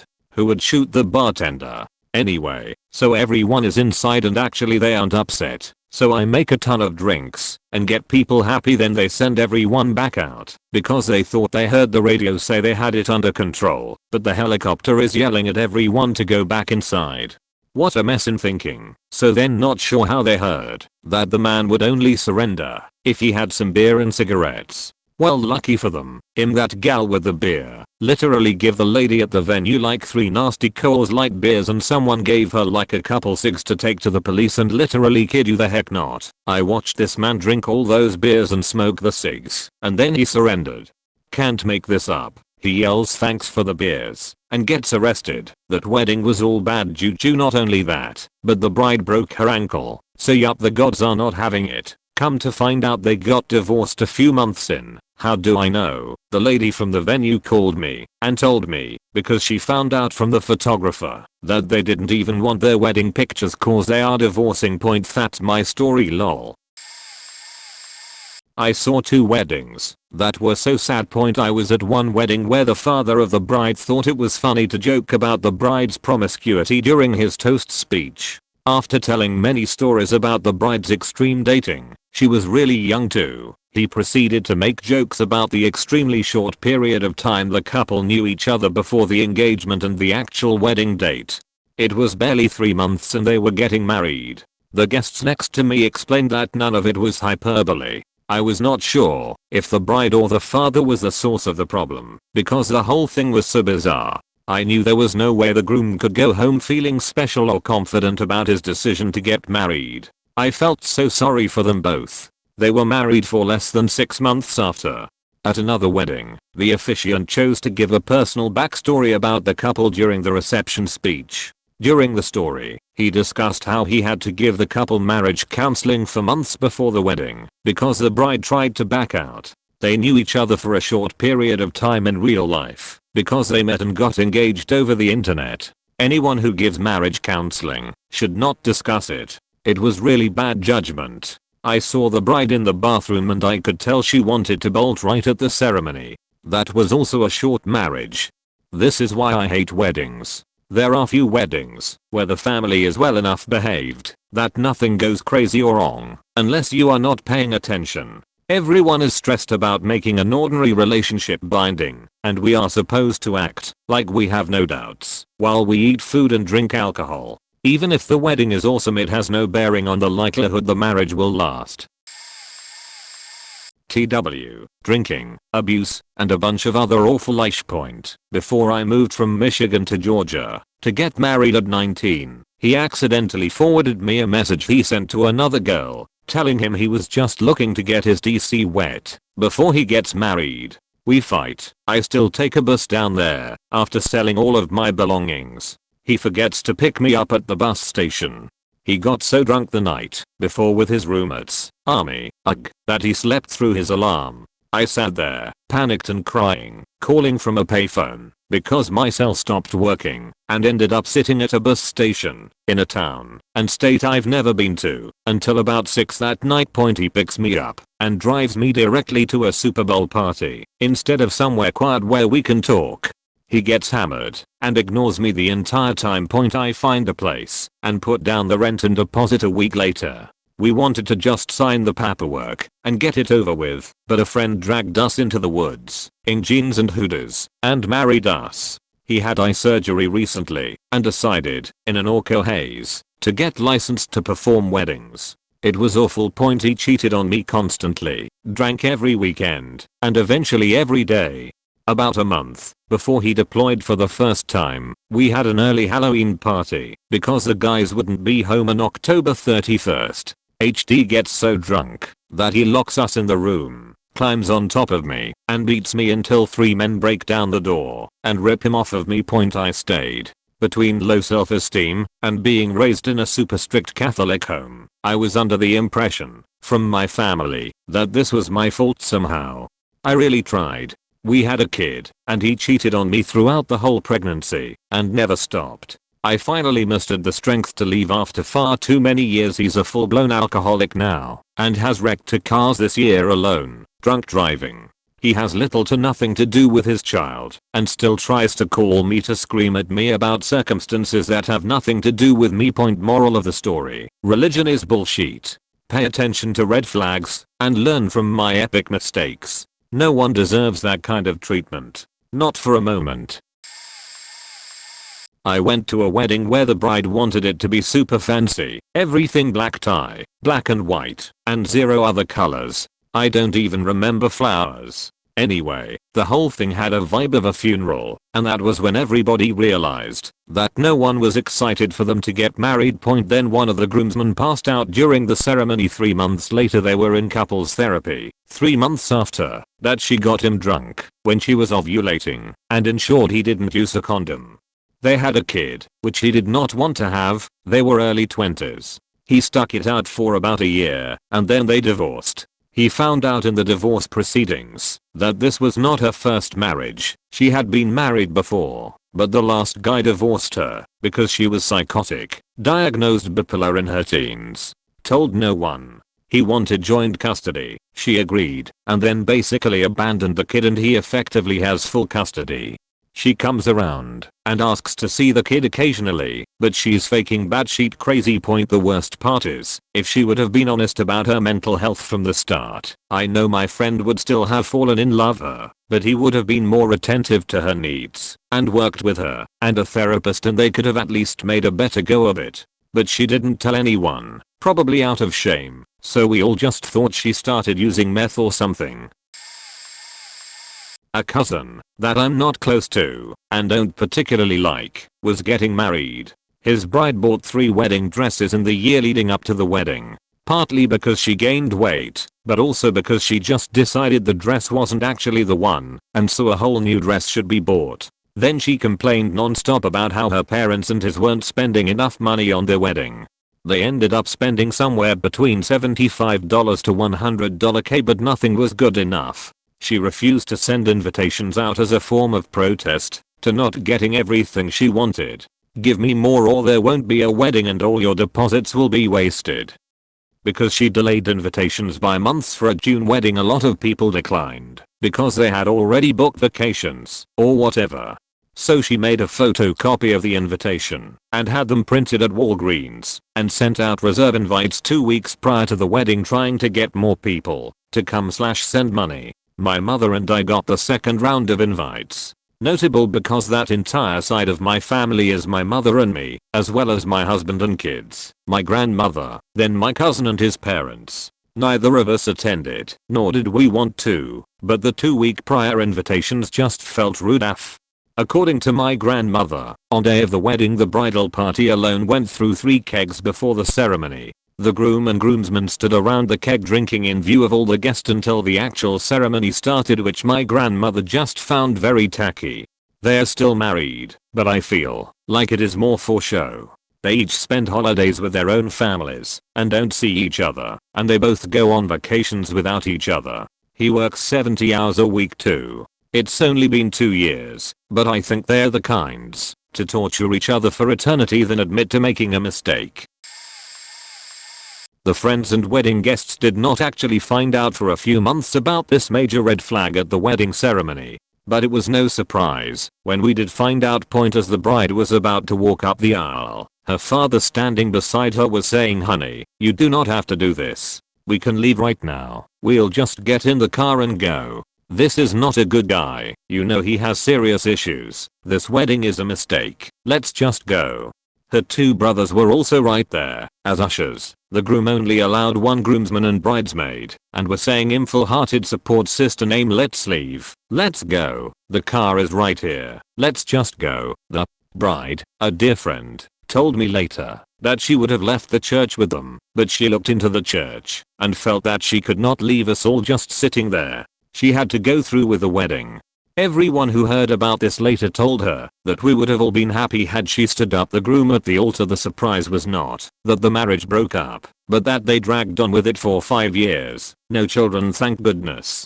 On the day of the wedding, I think most of us would have guessed less than a year. Probably another sign of doom was that almost no one showed up to the wedding and reception from the groom's side. I don't think he invited anyone. He was from out of town and had made few friends in town other than the bride. A couple of his employees showed up, and that was all. A few of the bride's friends decided to sit on the groom's side of the church, just so it didn't look so awkward. But most of the bride's friends didn't like the groom and didn't care how empty his side looked. The groom did his best to ruin the reception by being pissy and awkward in an attention-seeking way. Nothing sweeted him. He paid little attention to the bride and spent most of the time complaining about minor details and implying that others did things poorly. It was mostly a DIY reception. The guests were doing their best to ignore his babyish behavior and keep it upbeat. Then he wanted them to leave the reception as soon as they could. But when the new husband saw that some of the bride's friends had decorated his car, not much, just some shoe polish and cans on strings that were easily removed, he lost his temper for good. He at least didn't verbalize his anger, but instead stomped around and huffed and scowled and did not say goodbye to anyone. The bride said later that they drove straight to the DIY car wash and it took less than 10 minutes to return the car to normal. She was still in her wedding dress, helping. She really tried to make the marriage work. For his part, he was cheating on her before and after the wedding. Why he ever asked her to marry him and then went through with it and then waited 5 years to end it is a mystery I never tried to solve. She has a lot of theories, though. While they were married, the husband complained about his wife to everyone who would listen, telling them her family forced me to marry her. He never explained how her family did that or why. She wasn't pregnant. They never had children. Of course, once people heard that his father-in-law tried to get the bride to walk out on the wedding at the foot of the aisle, the groom's story that he was forced to marry her was pretty ridiculous.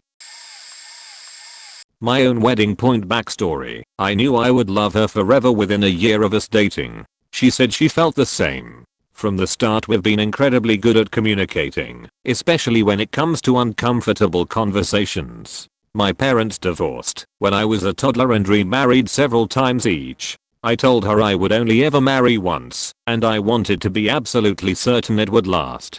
She said she didn't mind waiting until I was ready. It took me 8 years to propose, and then we took a year to plan. Cut to the wedding, and I'm watching her walk down the aisle. The past 9 years flash through my memory like people describe when they are dying, and I realize that the reason I had to wait so long is because I never truly felt like I was good enough for her. I was right. I'd been incredibly shitty to her, tried so hard to push her away, to test her dedication to me.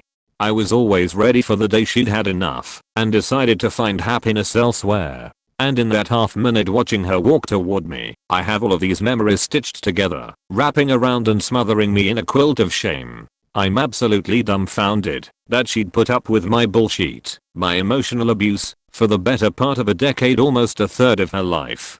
I take my time to chew on every word of our vows, to really listen to myself say those words. I know I don't deserve to have this chance, but I choose to accept what I don't deserve. Can confirm, it's true that people change once they get married. I've become someone who takes care to be responsible with the treasure he did not earn, and I no longer feel guilty for having it. I still don't know how long our marriage will last, and I don't think it's guaranteed to last forever.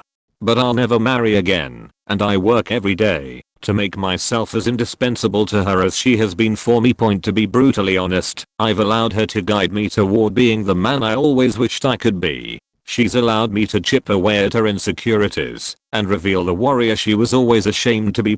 I have hope that our paths will never diverge, but my parents taught me all too well that a single choice can change everything. I have a daily reminder set on my phone: don't fuck up today. This was 20 years ago, but I'll never forget it. My ex-girlfriend's sister was getting married. I slept over my girlfriend's house the night before the wedding. In the morning at the house, the day of the wedding, the bride-to-be pulled me aside, clearly upset. She gave me a piece of paper with an address and asked me to go pick up her fiancé. I asked why. Doesn't he drive to where he's got to be, or take a cab? The hotel or wherever? I was just 22. She told me he was here and still drunk. I said oh. I drove over and knocked on the door. A girl my age answered in a bathrobe. I was like, oh, is Mark here? She said hold on. He came to the door in underwear and shirtless. He clearly didn't want to get married, and I was surprised the bride-to-be even knew where he was. I quickly decided not to convince him to come and get married, but just blurted out, dude, you're going to miss one hell of a party. Open bar is going to be awesome. He looked at me for 15 seconds without saying a word, then said, okay. I drove him to the hotel, where he was supposed to be in the first place. I went back to my girlfriend's house, and her sister thanked me for getting him back to the hotel to get ready. I asked her straight up why you want to go through with this? She answered, because it's my wedding day. I don't give a shit what happens tomorrow, but this is my wedding day. It lasted 2 weeks. What was really astonishing is that fact that a lot of people gave her money directly and not in a common envelope for the bride and groom and the cash wedding box. My ex-girlfriend was in the wedding party, of course. I was not. So I sat at the misc table and got hammered with an army ranger who was flying solo that night. That guy could drink, let me tell you. We made the best of it and played drinking games using the centerpiece that ended up in the fountain.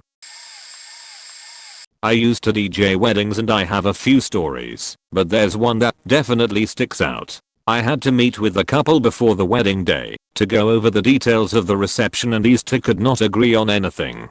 It was clear they both had entirely different ideas of how they wanted the reception to go and despised the ideas the other one had. The bride's mom was with them though, and she was a Karen on a whole other level, so naturally the bride's plans won out. The day of the reception, the only time I saw them together was for dinner and a few photos. During that time all they did was fight, with zero regard for their visitors. It was really weird though, because nobody acted like they were troubled by it. Maybe this was so common people didn't even bat an eye to it anymore. So after dinner and all the formalities are done, the bride spends her time in the reception hall with her guests, while the groom is out in the parking lot getting absolutely sheet-faced with his guests. The best part was when the wedding photographer asked the bride if they could get a couple more shots of the couple. She went out to the parking lot to get him, only to find he had left an hour or so before. Dude bailed on his own reception and didn't let anybody know. Suffice to say, that was the end of that party. And no, this wasn't some low-class white trash group of people. They came from money. I think the bride's dad was a doctor, if I remember correctly. Either way, that marriage was doomed. Talking about my ex's new marriage. Only reason why I care, we have a daughter together. I'm going to explain some history. Pandemic Halloween. Rather than have our kids disappointed, we decided to rent out a local theater. We rented it back in August and show our own movie. We had the kids all dress up. Large popcorn and large drinks all come with the rental. I bought my daughter a beautiful dusty rose-colored princess dress and matching heeled shoes, her first. She was 4. Now I bought the dress and shoes for the explicitly stated reason, so she can play dress up. I bought a dress that was too large. Pandemic Christmas rolls around. Not our week. We invite my daughter and my ex by extension to take Santa photos at Base Pro. My ex shows up with my daughter in her Halloween costume. I'm furious. It's a costume. I mean, if he told me he couldn't get her a new dress, I would have gotten her one. I smile and grit my teeth. I don't want her to think I'm mad at her, and I don't want to ruin the pictures. We go out for ice cream after the pictures. Then my dad shows me a picture. He snoops on FB, it's a picture of a secret wedding involving my ex and a woman my husband and I were introduced to as the new girlfriend. Yeah, that's right, no name, just this is my new girlfriend. Apparently the wedding was 2 weeks after he introduced us to the new girlfriend. We still don't know her name. Our daughter wore the Halloween costume dress to the wedding as their flower girl. They had the gall to buy my daughter's slightly older cousin a dress in the same color. Like, what the fuck? I'd think when you're marrying you'd want to put space between you and your ex for the day. I think it's sad. If he couldn't afford to get her a new dress for either occasion, my husband and I would have gotten one for her. It's just weird and sad. The reason why I bring those things up is because we do phone calls on weeks that aren't our week. Well, on one of mine I asked my daughter if she ever plays dress up with her Halloween costume I bought her. She said no, but she wore it to daddy's wedding. Everything in the background stopped. Like, you know when in a movie someone new comes into town and a record scratches. It was one of those moments. Everything stopped. You could hear a pin drop.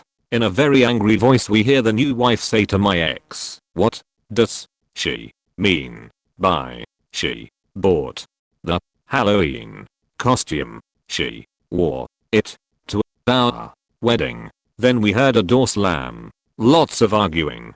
Another slammed door. Some may say what I asked was she tea. It wasn't. I wasn't looking to cause problems. I'm not talking to them. I'm talking to my daughter. If they eavesdrop on our conversation and hear something they don't like, that's on them. When her father calls, she's allowed to go into her room and talk to him in private after I download him for the week. I put maybe until the end of the year on their marriage. Between her anger issue and her overall obsession with her phone in general, disinterested in my daughter, I say a year. I asked my daughter about the dress months after the secret wedding. I honestly didn't think she'd respond with she wore it to his wedding. A guy friend of mine became close with a girl we worked with. They started hanging out together tons, would often go out drinking, and, despite the fact she was engaged to be married, have sex. Her fiancé was the trusting, respectful kind, and was just happy she had a buddy at work. He of course had no idea it was much more than that. One night they go to a club, get drunk, and she tells him to come back to hers. To his horror, her fiancé is home. When they get back, she casually introduces them to each other. The first time they'd met in real life. Comes up with some flimsy story as to why my friend couldn't go back to his own house, and says that he'll be staying in the spare room. In the morning, my friend hears the fiancé leave for work, and the girl immediately runs out of her bedroom and jumps on top of him. Seeing her fiancé in the flesh must have made the guilt set in, so he kind of distanced himself at this point, but eventually he gets an invite to the wedding. Not wanting to be rude, he attends, and gives the bride/groom a polite hello at the reception point. Apparently excited to see him, she pulls away from her new husband, and gives my friend a hug. While her mouth is next to his ear, she whispers, "So when are we next gonna fuck?" Haven't worked at that place in years, so I have no idea if that marriage is still a thing. But my spidey sense says no. A beautiful Key West wedding between my grandfather's sister and her fourth husband. For this lovely story, grandfather is named Willie. I'm named after my father, who is named after his father, Willie. This just adds to their going to get divorced moment. Number 1, new husband has the same first name as all previous husbands, who also happen to have the same name as Grandpa Willie. Not gonna lie, a bit of an awkward / potentially incestuous appendstance. They're going to get divorced moment. Number 2, the same cake thing mentioned throughout this thread. He wanted it, she didn't, so he compromised and smashed cake into her face anyways. She went away and cried for a bit. They're going to get divorced moment. Number 3, husband Willie proceeds to get so drunk that he fell into a nearby pond in front of me, Willie, and father Willie. Husband Willie is now wet Willie. They're going to get divorced moment. Number finale, husband wet Willie drunkenly walks back to his apartment within walking distance and strips down to his witty tighties, continues to drink until his wife walks over from the venue to check up on him. Followed shortly after by a few bridesmaids including my mom, who is not named Willie. They find husband wet Willie beating his wife mere hours after they got married. Mom separates them, calls the cops, and looks over bride's bruises. Bride doesn't press charges, lives with Wet Willie, divorced some years later when Wet Willie goes to jail. TLDR. Husband has same name as all ex-husbands, and me, my father, and grandfather, wife's brother. Husband smashes cake in wife's face, gets drunk AF, falls in a pond, strips to his tighty whities, beats wife and they live happily ever after, until he gets thrown in jail. The end. A couple I worked with at a haunted house got married. They made sure to have their wedding on a Friday the 13th. The bride wore a black dress. Everything was very goth themed. Honestly, some of it was pretty cool. Despite its kitschiness, the venue was the Shriners Hall that runs the volunteer haunted house. Think essentially a VFW quality venue, but with pseudo-Masonic stuff going on. The couple did their vows, and they were both extremely try-hard edgelordy. The groom definitely did his best to include the biggest, most obvious I'm using a thesaurus words in his, and talked a lot about cutting his heart out and giving it to her, and how he's happy to share the despair of the cold dead world with her, and all sorts of other bullshit. The couple is honestly more crust punk than goth, but think mid-Wisconsin crust punk. You know the type. Move out of your parents at 17 and claim you were emancipated. Live in a shithole apartment. Not just because of income, but like, actively making it a shithole. Overly aggressive crust punk girl. Super tough. Wants to fight everyone for everything. She tried to pick 3 different fights on the night of the wedding. Anyway. I don't mention the income bullshit out of elitism. I mention it because the trashiness factor was impossible to ignore, and I feel like everyone knows one of these couples. One of those we've been through so much couples who are either constantly fighting, not just with each other, but like fighting everyone and everything all the time. Quitting jobs because I won't put up with that bullshit. But it happens at every job, forcing the other person to quit their job for some ill-conceived bullshit. Just all of it. We've all known this couple. Anyway, point being, they're the kind of couple whose engagement ring is a ring pop, who has their wedding on Friday the 13th, who wears black to the wedding, who gets a free wedding venue that's part of the haunted house they work at, who holds a goth themed wedding, and who just in general needs to try exactly this hard and be exactly this edgy all the time at everything they do. So you could tell that this was just an idea that they had one day. Babe, what if we had a totally punk, goth wedding and kinda just did it for funsies because you know, fact society or whatever. They had been together for a few years and within 30 days from the wedding, they had split and the bride moved to Florida. My wedding was full of them. From the start to the end. Everything associated with me being married pointed to disaster. Our wedding was on March 23rd, if I remember right. A couple of days before Valentine's Day, Moline, my soon-to-be mother-in-law, called me, asked if had purchased a ring set yet. I asked her for what. She replied that I was getting married in a month. It was news to me. There is this song that is traditionally played after the newlyweds say their vows. I think it was the theme song for the newlywed game. My in-laws had hired a DJ to do all the music for the wedding and the reception. After we said our vows, we started to walk down the aisle. As we were walking, the song hadn't played 2 bars when it started to slow down and stop. Everyone laughed their ass off. I looked at Valerie and said, bad sign. Usually, the bride and groom leave the reception to take off and enjoy their honeymoon. At some point, the guy who did the floral arrangements didn't think the party was lively enough, so he dumped a few gallons of vodka in the punch bowls. Valerie's best friend had brought her boyfriend with her. Also, her mother had her best friend there. The music was getting louder, and then Val's friend's boyfriend started to dance with her mom's best friend. Next thing you know, they were on the floor peeling off their clothes and going at it on the middle of the dance floor, while Val's best friend was standing there watching and crying. As we walked the last few people to their cars and got others cabs, we ended up cleaning this huge mess that was left, and when we got to our destination, we slept. Milleen had gone cheap on the catering and had the caterers cook at her house. After the wedding, she told me they made a huge mess out of her kitchen. So, she stopped payment on their check. I came home from work a few months later and turned on the tube. I heard the theme song for the People's Court come on. I heard them say today was the wedding fiesta fiasco. I walked by the TV as they were introducing the plaintiff and the defendant. It was Marlene, her husband Pat and poor Bob, the floral arranger. I rushed and grabbed a videotape and recorded the episode. I found out later they had all smoked a joint before going on, since Marlene's husband Pat was a big pothead. Judge Wapner said something that made them all start laughing. He got mad and told them not to laugh at him. Since they were high, they couldn't stop laughing, so they lost. I showed the tape to Val, and she flipped out that I had recorded it. After a year we were separating. We had gone down to Del Mar to spend the weekend and told her that we should go to Mexico since we were so close and have some fun for the weekend. She was excited. We were in traffic going into TJ. This kid came up to our car, spit all over the windshield, and scrubbed it with a squeegee. She went into panic mode and said, "I want to go home." I think we were married a year and a half. I always think the only reason we were together was to have our son.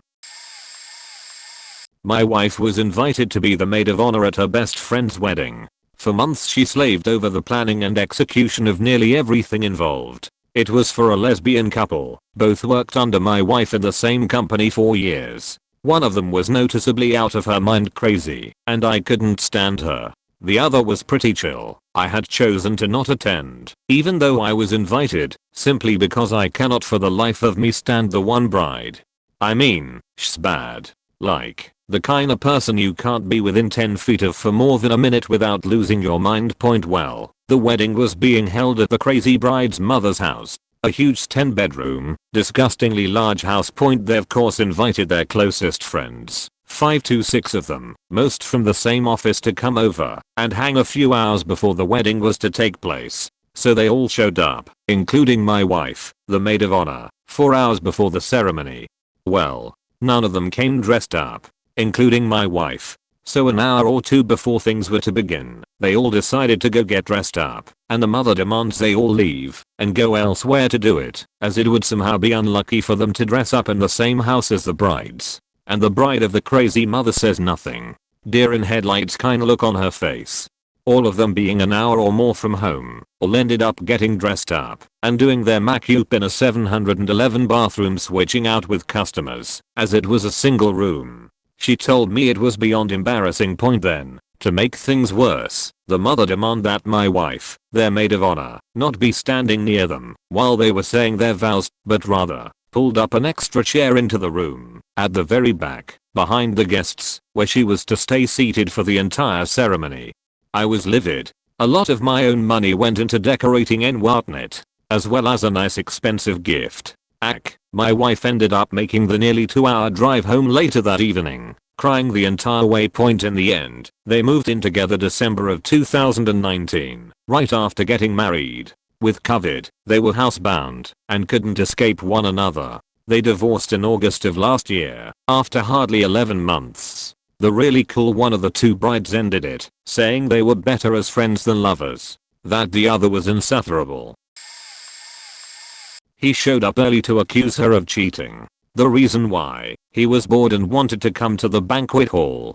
She told him he couldn't, because she wasn't changing into her dress in the bathroom and there wasn't anywhere else to change other than the banquet hall until 3 p.m. when someone who worked there came in to open the doors to another area and could hide in. She didn't want him to see her in the dress for bad luck, but this dude came barging in and accused her of hiding something in front of 5 of her bridesmaids that were there, and her mom and sister. They got in a fight and she cried for so long that the wedding was postponed 90 minutes. That was 90 minutes less of open bar. Fact that dude. One of the bridesmaids was my girlfriend who witnessed it. They kept it hush pretty well until the reception, then the gossip starting making the rounds to why the ceremony was late. I just thought they were unorganized for the first 45 or so minutes, then was wondering if one of them ran off. Now both there, she had been having panic attacks and crying, and he went to McDonald's to eat a McRib meal and then got high in his car and chain smoked in the parking lot while eating it. This was actually a high-priced service, unlike what it sounds like. Half a country club out. I got a 10-ounce steak as my meal, and they had open bar, and this dude goes and eats the McRib and gets sauce on his tux. They didn't last 4 months.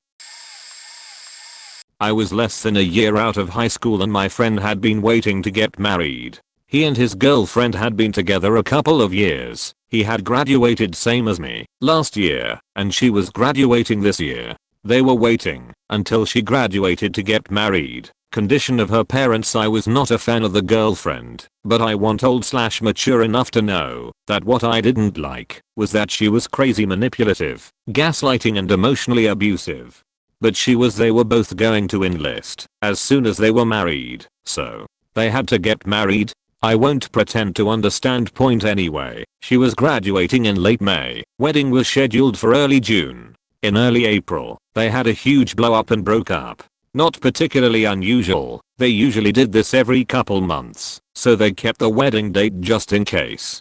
Well, apparently 2 weeks after they broke up, girlfriend had a new boyfriend, so 2 weeks after that my friend had a new girlfriend. My friend and the new girlfriend kept the wedding date and got married then. A week after her graduation, a month after meeting, and 3 months shy of her 18th birthday. I don't know why, but parents agreed. However, it was a really small wedding and reception. Think, wedding party total of 8 people including bride and groom and 15 guests total. Most of the guests, myself included, were not aware of the bride switcheroo until the new bride came in. They thought there might be problems if they told people ahead of time. I got the whole story from a groomsman at the reception. Right then and there, I mentally made a bet with myself that their marriage would be over by the time he finished boot camp. He was a good old boy, die-hard Republican who had a diet that could be summed up as BBQ. She was a crazy liberal, hippie anti-vax vegan. Anyways, he didn't end up staying in the military longer than a year. They managed to wait about 5 years before having a baby, which surprised me, and well over a decade later they are still together and seem reasonably happy. I seriously still cannot fathom how. Oh shit. Okay, story time. My first wedding back in 2004. I met a dude in Navy boot camp. We couldn't see each other privately at all, ever. We only actually saw each other on Sundays at chapel, but we wrote each other constantly. He was from the West Coast, and I was from the Midwest, and really the only thing we had in common was that we were both desperately emotionally lonely, single, and of the same religious background. For some dumb reason he asked me to marry him about 2 months later, while I was still in training, but he was on his way to deploy. And I said yes, because I was 19 and had my head up my ass. So he heads out across the Atlantic, and I wait for my orders to come through. They are sending me to San Diego. I get to San Diego, his deployment ends, and he hops on a plane. His family has a friend that can officiate weddings nearby. We decide to do it. Got the dress at a second-hand prom dress store. Got married in a backyard. Didn't have any family or anyone I even knew in attendance. No music, awful vows written by the officiant, and I ended up putting the ring on the wrong hand. Got married on St. Patrick's Day, so for dinner I just had a little bit of corned beef and a sheet load of alcohol. As soon as we were done with vows I said, I need a beer. We rented a car and headed north to spend our honeymoon at his mother's place on an island. That part wasn't too bad. But as soon as we were both at our respective duty stations we were told it could be 2 years before we might be moved together. Then he went out with his boys from the ship, got really torn up, called me and started his verbal diarrhea with, "Remember when I told you about that hoe house in Malta?" I lied. I'm waiting for my sister-in-law and her husband to get divorced. She insisted on this huge fairy tale castle wedding that was literally in the middle of nowhere. Her parents took out a loan around £30k to pay off part of the wedding that they are still paying off. Her in-laws paid a good £50k for their agreed part. She didn't spend a single penny, but the groom paid around £20k. His tux was a rental that she refused to pay to have adjusted, so it fit him properly, but her dress was over £4,000, and she had the seamstress working all through the night before to perfect the fittings. She had the audacity to complain about the honeymoon the groom's sister had gifted them, a 5 all-inclusive highly recommended and highly rated hotel in Mexico for 2 weeks, and had them rebook and pay for their honeymoon to be relocated somewhere else. The groom owned a 3-bedroom house outright, but she made him sell it to buy a 6-bedroom monstrosity that is just the two of them and her child. I would say their child, but that kid looks nothing like him, but very similar to her, and I quote, holistic fertility chiropractor. She got a lovely golden shower, got pissed on her hen night off a random guy in a bar, who she had taken down a back alley for a BJ. Did I mention that his parents are multimillionaires, and she was bankrupt when she magically found out that he was the one she's waiting for his mother to die, so she can divorce him for his substantial inheritance. Her brother, my husband, is absolutely disgusted by her and doesn't want anything to do with her anymore. He did try convincing the groom to not go through with it. Bride gave the groom an ultimatum to marry her. I was the maid of honor, and before the ceremony my husband asked me how long I thought it would last. I told him 5 years, and I was right. He was never good enough for her, and never made enough money. I don't think she ever loved him. She was one of those that to get married by 30. We were best friends, but ended when we found out that she had an affair with his best friend of 25 years, and who also happened to be their best man at their wedding. Her husband, being a stand-up guy, had invited his friend to stay with them while he was trying to find a place to live, as his second wife caught him screwing around. It ended up that, while he was at work, they were going at it. The friend ended up moving out into his own apartment, but the husband still suspected something was going on. So he told his wife that he had to go out of town for work. As soon as he left, he parked around the corner and watched her leave the house. He followed her and watched her go into his apartment. He said they were there for a couple of minutes and went out to the pool and were messing around. He went and got some his other friends and went back to the apartment complex. They broke open the door to the apartment and he caught them in bed. Needless to say, he and his friends beat the crap out his former best friend. He also went home and trashed their house. She called me crying, but would never fess up to what really happened. They never pressed charges because she didn't want anyone to know what she was doing. They got divorced and she ended up marrying the other guy and became wife number 3. She moved away cause she was embarrassed on how it all went down. Her ex-husband remarried as well. I was a videographer at one particular wedding where a lot of little things led me to believe they weren't going to last. True enough, they divorced a year later. It was a big wedding. She was a Bridezilla. I was actually ripped off as well, which led me to ask for full payment before the weddings from then on. But the things in particular, I was tasked to edit the groom's bachelor party video. It had a lot of material I couldn't really put on it, but let's just say that he seemed like a bit of a jerk. During the wedding I also filmed messages for the couple, and many of them were quite sarcastic, mean, or laced with beachy comments. Even the guests didn't seem to like them very much. Bridezilla wanted me to make her wedding video into a 6-hour epic. I had agreed to the gig with making a 45-minute video, but she had changed her mind. She wanted all the footage edited, color corrected and mixed with a selection of music of her choosing. And the songs she picked were just weird. Lady in Red, It's a Perfect Day, and I'm Not Faking Kidding, You're So Vain. I asked her was she sure, cause the songs aren't really nice songs. She got angry and demanded them in there. So yep. It's a Perfect Day plays as she walks down the aisle. Lady in Red is their wedding dance, with You're So Vain rounding out the video with an elaborate montage of all the best parts. It was a faking weird project to work on. Well, until I was hired to do the Australian gig. Jesus, I'm happy I don't do wedding videos anymore. Here is a story that seems like everything goes wrong, but shows there is always hope. Our cast names of course changed: K, M/26, and S, F/22. Their story begins 2 years earlier in early 1990. Mutual friend Anne, although K and S did not know each other, was writing to Ken, who was a Marine Corpsman at Camp Lejeune. S wondered who Anne was writing to and gave S K's address, and she started to write to K. They continued to correspond, even when K gets deployed to Desert Shield/Storm for 7 months. After getting back in spring of 1991, K transfers to new duty station. Taking leave en route, K and S go on first actual date. Said date wasn't totally bad or good. Apparently, though, S's mom had been married to a Marine who was also a Vietnam veteran who suffered some serious PTSD and was very abusive. This, of course, translated to her mom and grandfather, her mom's father, being very leery of K, since he was also in the military. In addition, S's brother Jay tried his hardest to keep them apart. Only grandma, her mom's mother, who actually ran the family, saw the potential and told everyone else to back off. Needless to say, the corresponding continued along with phone calls and visits enabled K and S to grow closer as a couple. Her brother even had their home phone disconnected to prevent the calls. Even through all of this, the couple did get engaged, and instead of planning a wedding, they decided to elope.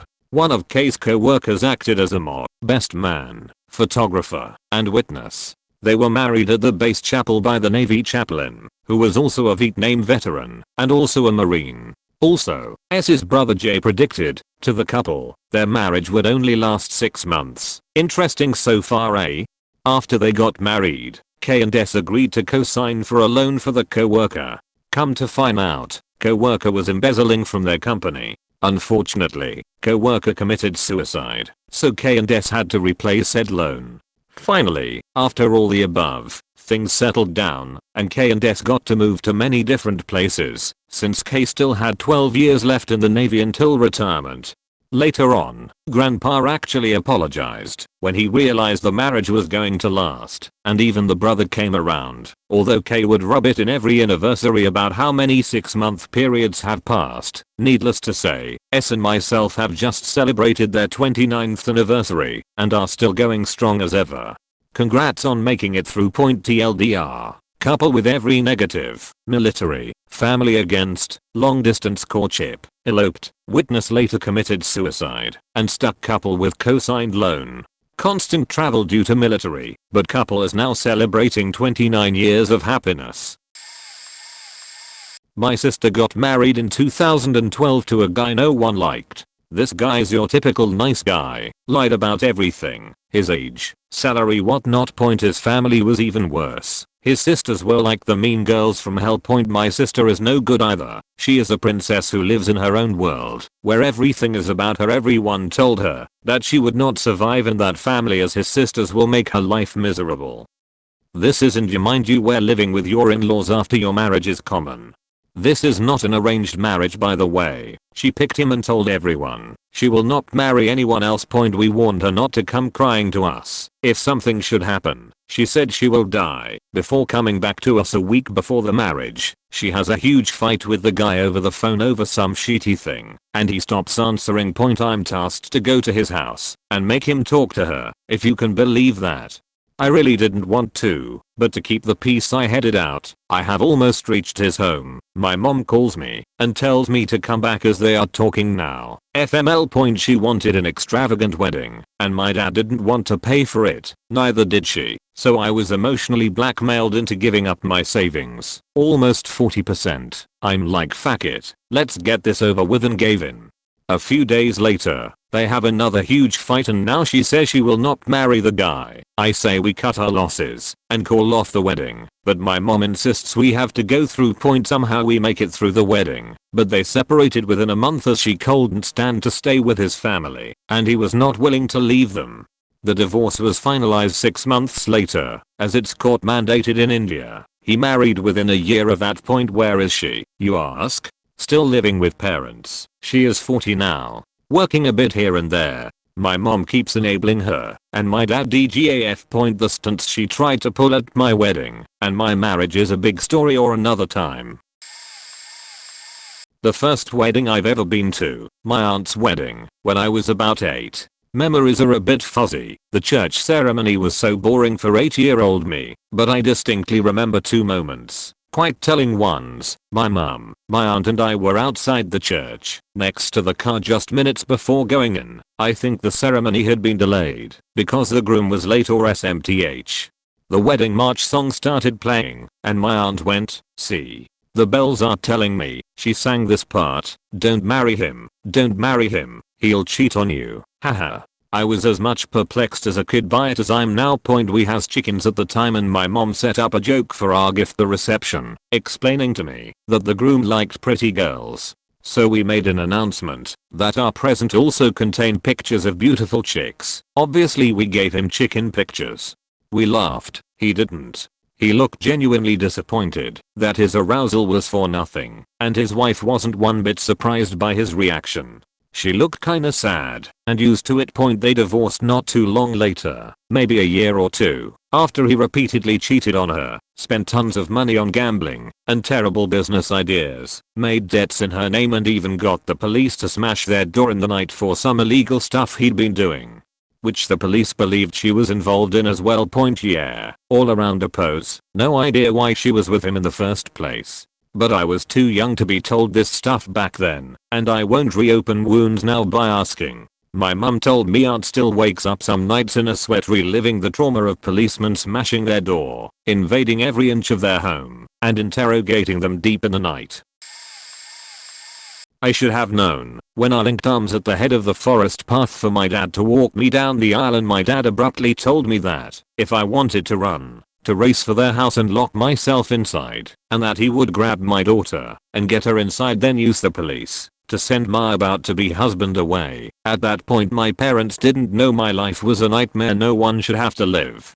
That I was getting married because I thought it was too late to do anything else. Too late to run, and I had hit that Stockholm syndrome point where I thought I deserved the abuse and had allowed myself to be heavily medicated, since after all he had made it clear I was the crazy one. My dad told me years later, after I had found the strength to get clean and to leave, that he said it because suddenly I had the look in my eyes he had when he married his first wife, a terrible abusive woman, the look that says please save me. Someone save me. For anyone reading this thinking it's too late to get away, it's never too late, and it's never better for the kids to stay. Use an organization, use family, use your own inner strength, but get away. You deserve to be safe and happy. P.S. A good chunk of my family would probably say they knew when within an hour of the wedding my new husband was stoned out of his mind, locked in the guest room playing video games during the reception.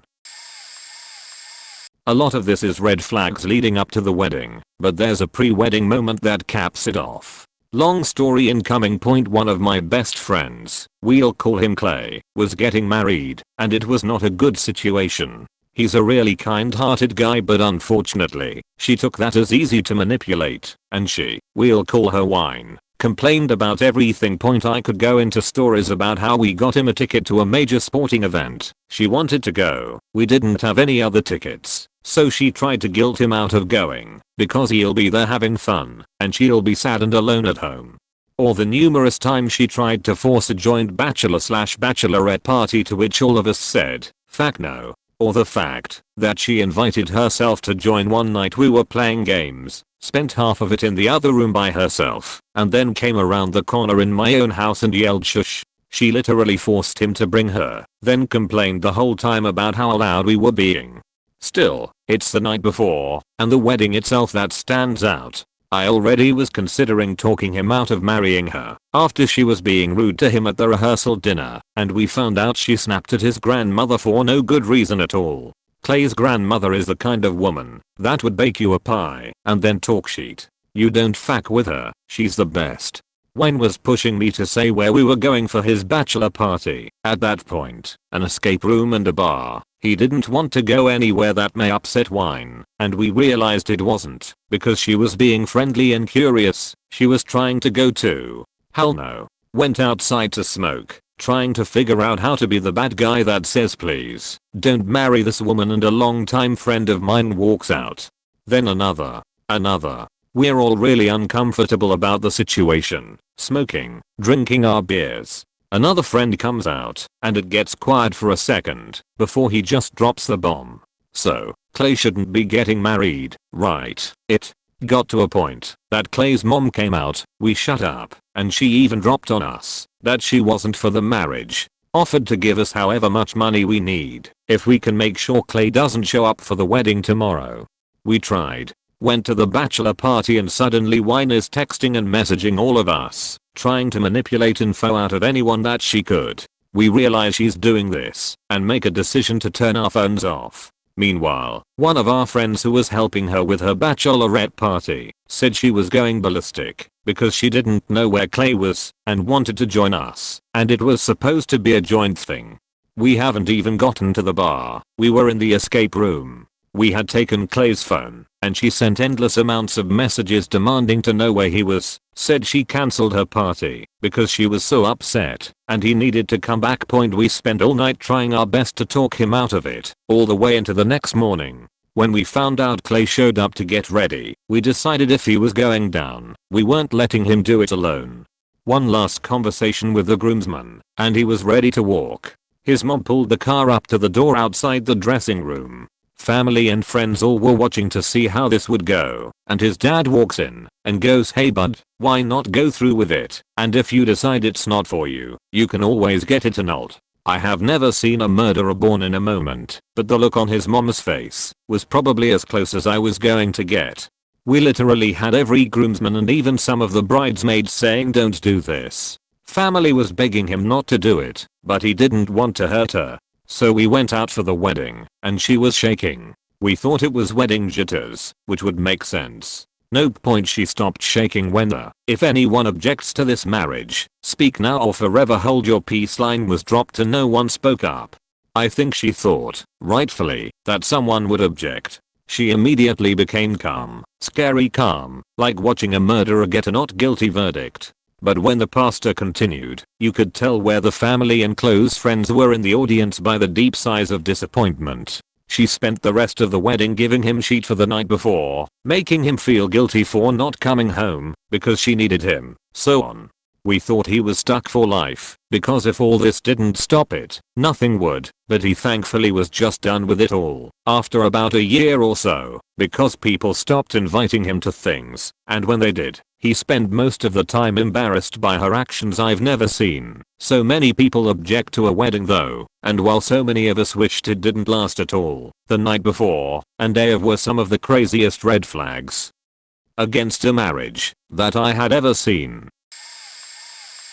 Friends of friends invited as a +1. In hindsight it was a lot of things. They were way too young, moved way too fast, like dated a year then marriage, and seemed way too perfect, both ridiculously hot. Also both acted way too kind, were the epitome of Southern Baptist hospitality, and way too performative, like way too love-a-dove even for a couple. It felt very artificial. That's not what tipped me off at the time. They walked out to the song "I'm Walking on Sunshine." Groom picked up the bride and carried her out. As soon as I heard the song, as soon as I saw the groom lift her up, I had a terrible gut feeling, right there at the wedding. I didn't know why at the time, but in hindsight I genuinely do not think I've ever heard "I'm Walking on Sunshine" played in non-ironic settings outside of radio. As if the song was begging for bad luck. As an adult that has better insight than past me did, I think I was also subtly picking up small hints I'd noticed in other relationships like this, like how performative their public displays of affection were, the very stereotypical song they apparently had that was their song, etc. Makes sense after all of my life watching so many of my family members go through first, second, and third marriages, like they were going out of style.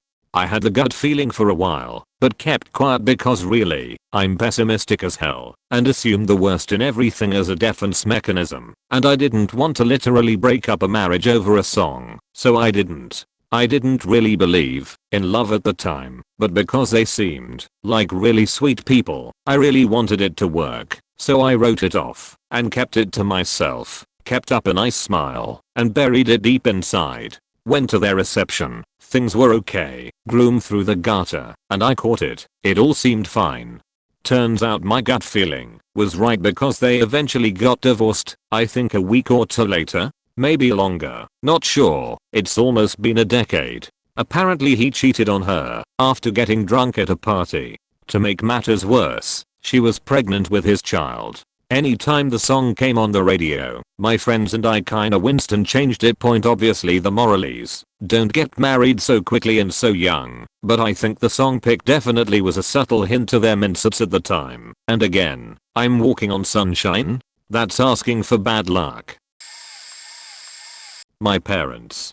Classic reply, I know. Somewhere around 2009. It was cool to see my mom being happy in her dress and all in the morning, and the wedding wasn't as disastrous as most of the ones being told in this thread, but anyway. Everyone arrives, 90% of the guests are from my father, and are already getting wasted. It's not my best day. I'm annoyed because I find my hairstyle and my clothes ridiculous and the guests laugh at me for being chosen as the flower boy. Some of the guests didn't like kids and looked at me and my brother as if we have the plague when my mom introduced us to them, while some other are getting all up in our faces and asking the photographers to take awkward pics of us, me in particular. As the annoyed flower boy point afternoon comes, my mom is already getting bored while my father is gone getting wasted with his brothers and friends, and I have to stay with her and listen to her bored chats with the guests while my brother was off to have a horse-drawn carriage ride in the park with our grandpa. The ceremony comes, my father, drunk, grabs my mom to give her a big sloppy kiss during the kiss, and the guests shout at me to pick up the flower petals on the ground, to throw them at them for some solid minutes, and during their dance he's so wasted and red like a tomato and accidentally buries his face in my mom's half-revealed chest in front of their families. The evening comes, they're already apart from each other, and my mom is looking like the excluded kid at a school party. My drunk uncles argue out loud non-stop over small things. My drunk aunts cry crocodile tears for this beautiful event, and my little cousins are playing unsupervised wild games, resulting in them getting grounded because one of them ran into a wall corner during a game of tag and ended up crying with band-aids on his face. My father is nowhere to be seen, but rumors is he's getting wasted again in the next city. The most fun part of the wedding was when my older childhood best friend, who was invited because her father is a friend of my father, sneaked out with me and broke into the park at night before we went back in my house to have a sleepover and watch cartoons. My mom came back a few moments later with my brother because she was already having enough, and she made us snacks. Well, you guessed it, me and my brother spent the rest of our childhood with a toxic father and an unhappy mother, constantly fighting and reminding us at the dinner table they are only staying for financial matter and for us, and waiting for me to move out to officialize the divorce. Point: my father never had a great relationship with weddings anyway. He's homophobic and later on turned down an invitation from his friend to his wedding because he was marrying a man. He kept fantasizing about attending my brother's future wedding with a beautiful white Christian girl who would give him grandchildren and keep the family's legacy. My brother is the eldest. Irony of the situation, my brother recently came out as gay, and, due to personal reasons after my father got mad at this and decided to place his last hopes on me, I've been hiding my bisexuality and my relationship with my boyfriend for a while now. My boyfriend keeps dreaming of a happy marriage for us, and I wanna make sure to give it to him in the near future. I was not at the wedding due to a falling out that I had, and a majority of my friends had with the bride and groom before their wedding. Point: bride and groom were together throughout high school and into college, or beginning of his military service for the groom. However, throughout their relationship the groom was a serial cheater. Not only that, he was pursuing women noticeably younger than him.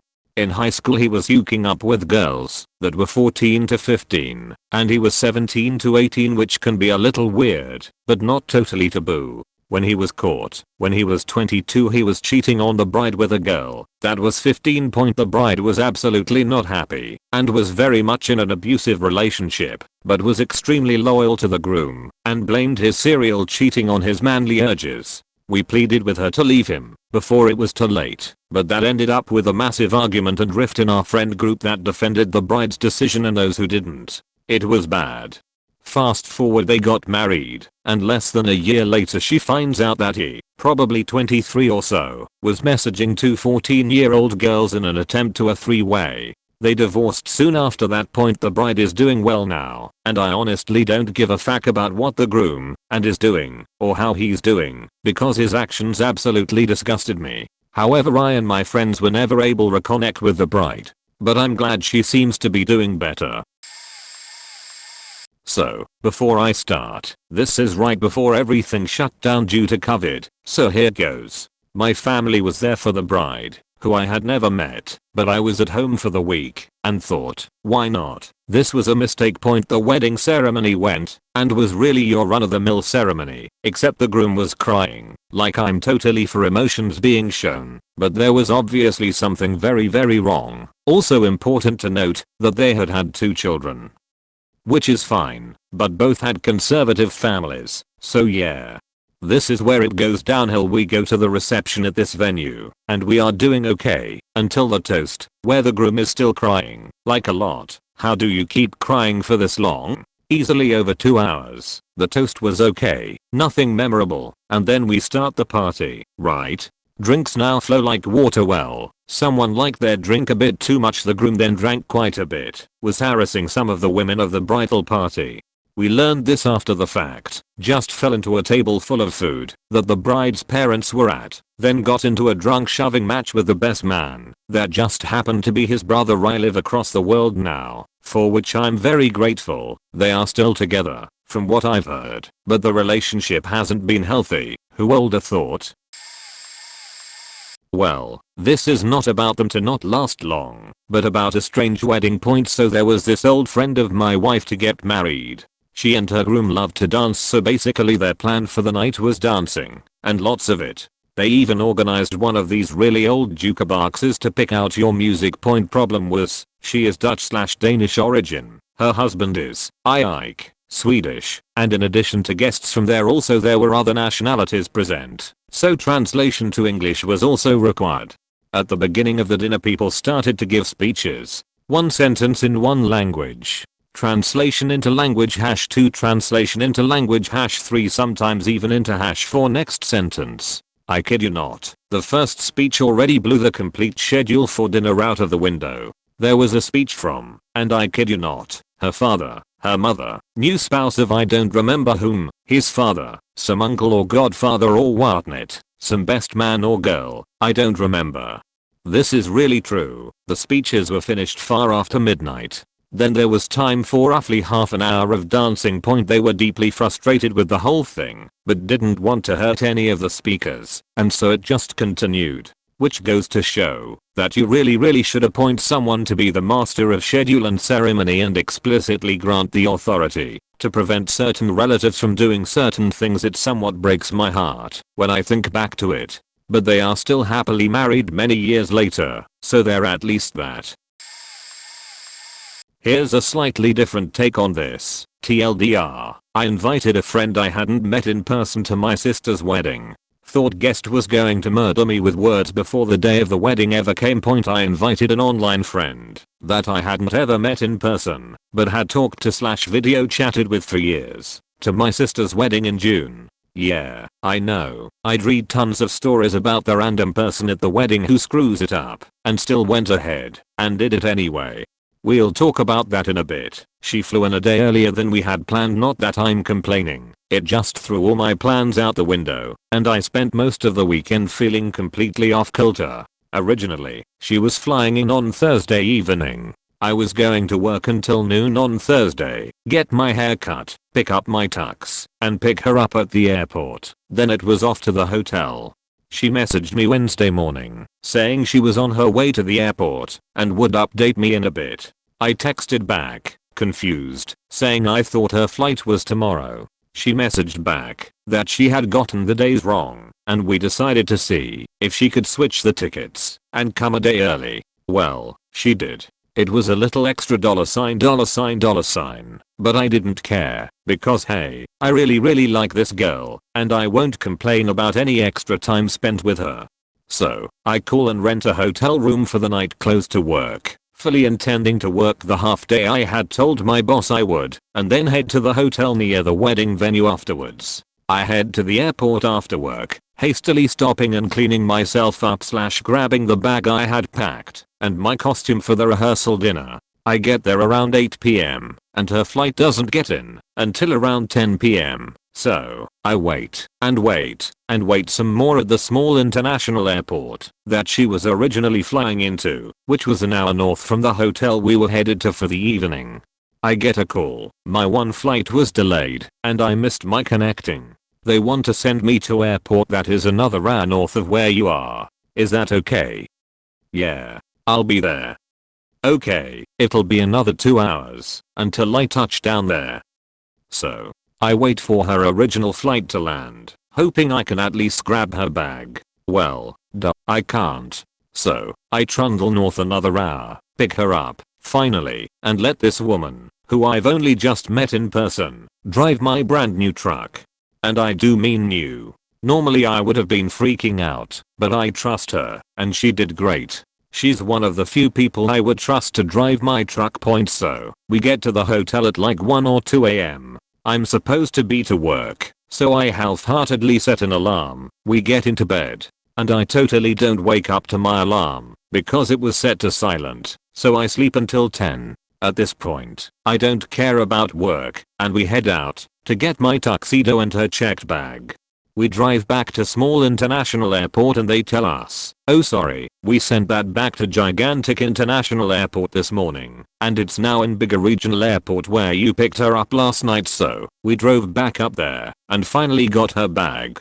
Then we had to go and get my tux in a completely different town, one that would have made more sense if I was picking it up on my own, but again, snafu.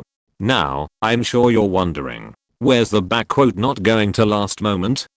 Well, that was us, in the truck, getting closer and closer to the hotel, where we'll be spending the next few days, when my idiot brain means I miss my weird exit thing off the interstate. It looked like a service road intersecting an on/off ramp, and I ended up giving us what felt like another 30-ish miles on the turnpike, since there wasn't anywhere, or any way, to turn around.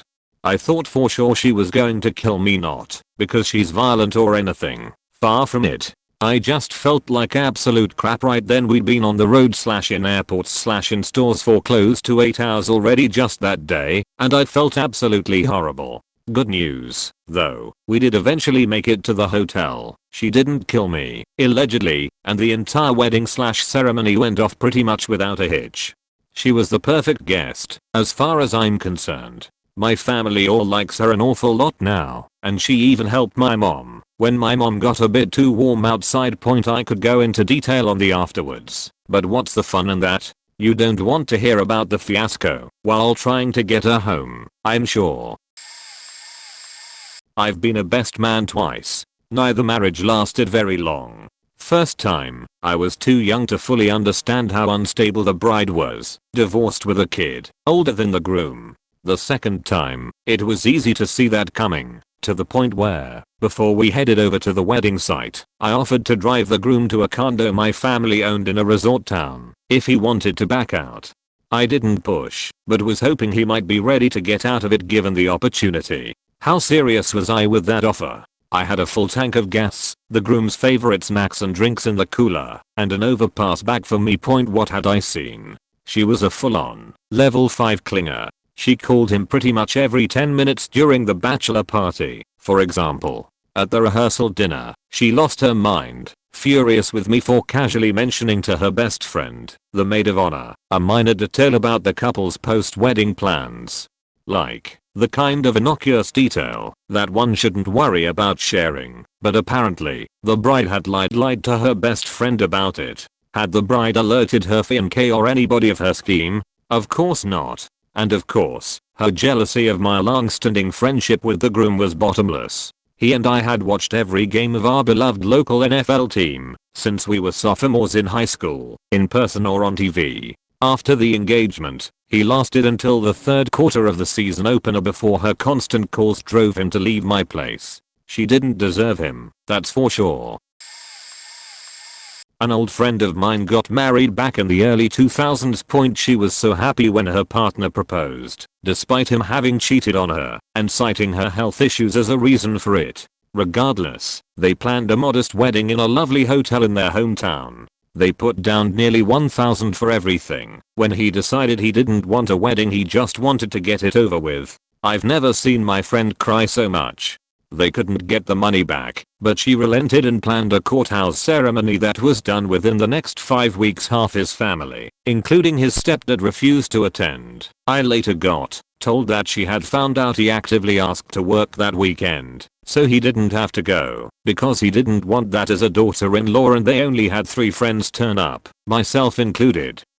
Out of the 15 to 20 she invited, she had no wedding dress, Her partner's sister begrudgingly said she'd be a bridesmaid if she had to, and refused to wear a bridesmaid dress, buying something that she'd wear to a nightclub instead, while making nasty comments about my friend's back fat and the only dress she'd been able to find that fit her. They had no photographer and she asked me if I'd take and edit some photos as I used to be handy with the camera.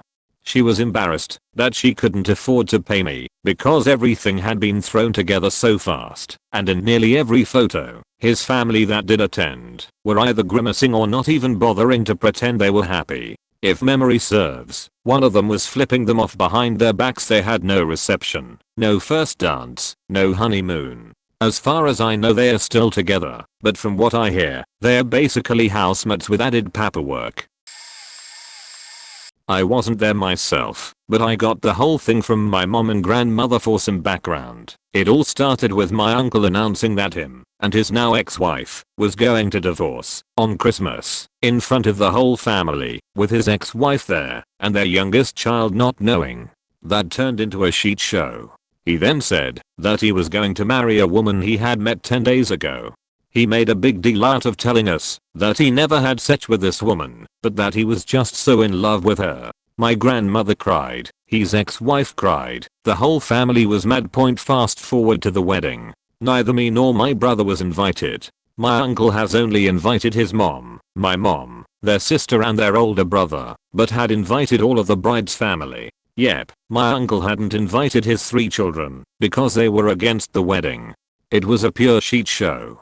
My family wasn't allowed into the church either, which meant that my family only was there for the dinner afterwards. There was no cake because the bride didn't want any sugar. Instead there was small bowls of candy here and there. That and people was only given 1 glass of wine. At one point my uncle started pouring wine up to himself without giving any to anyone else.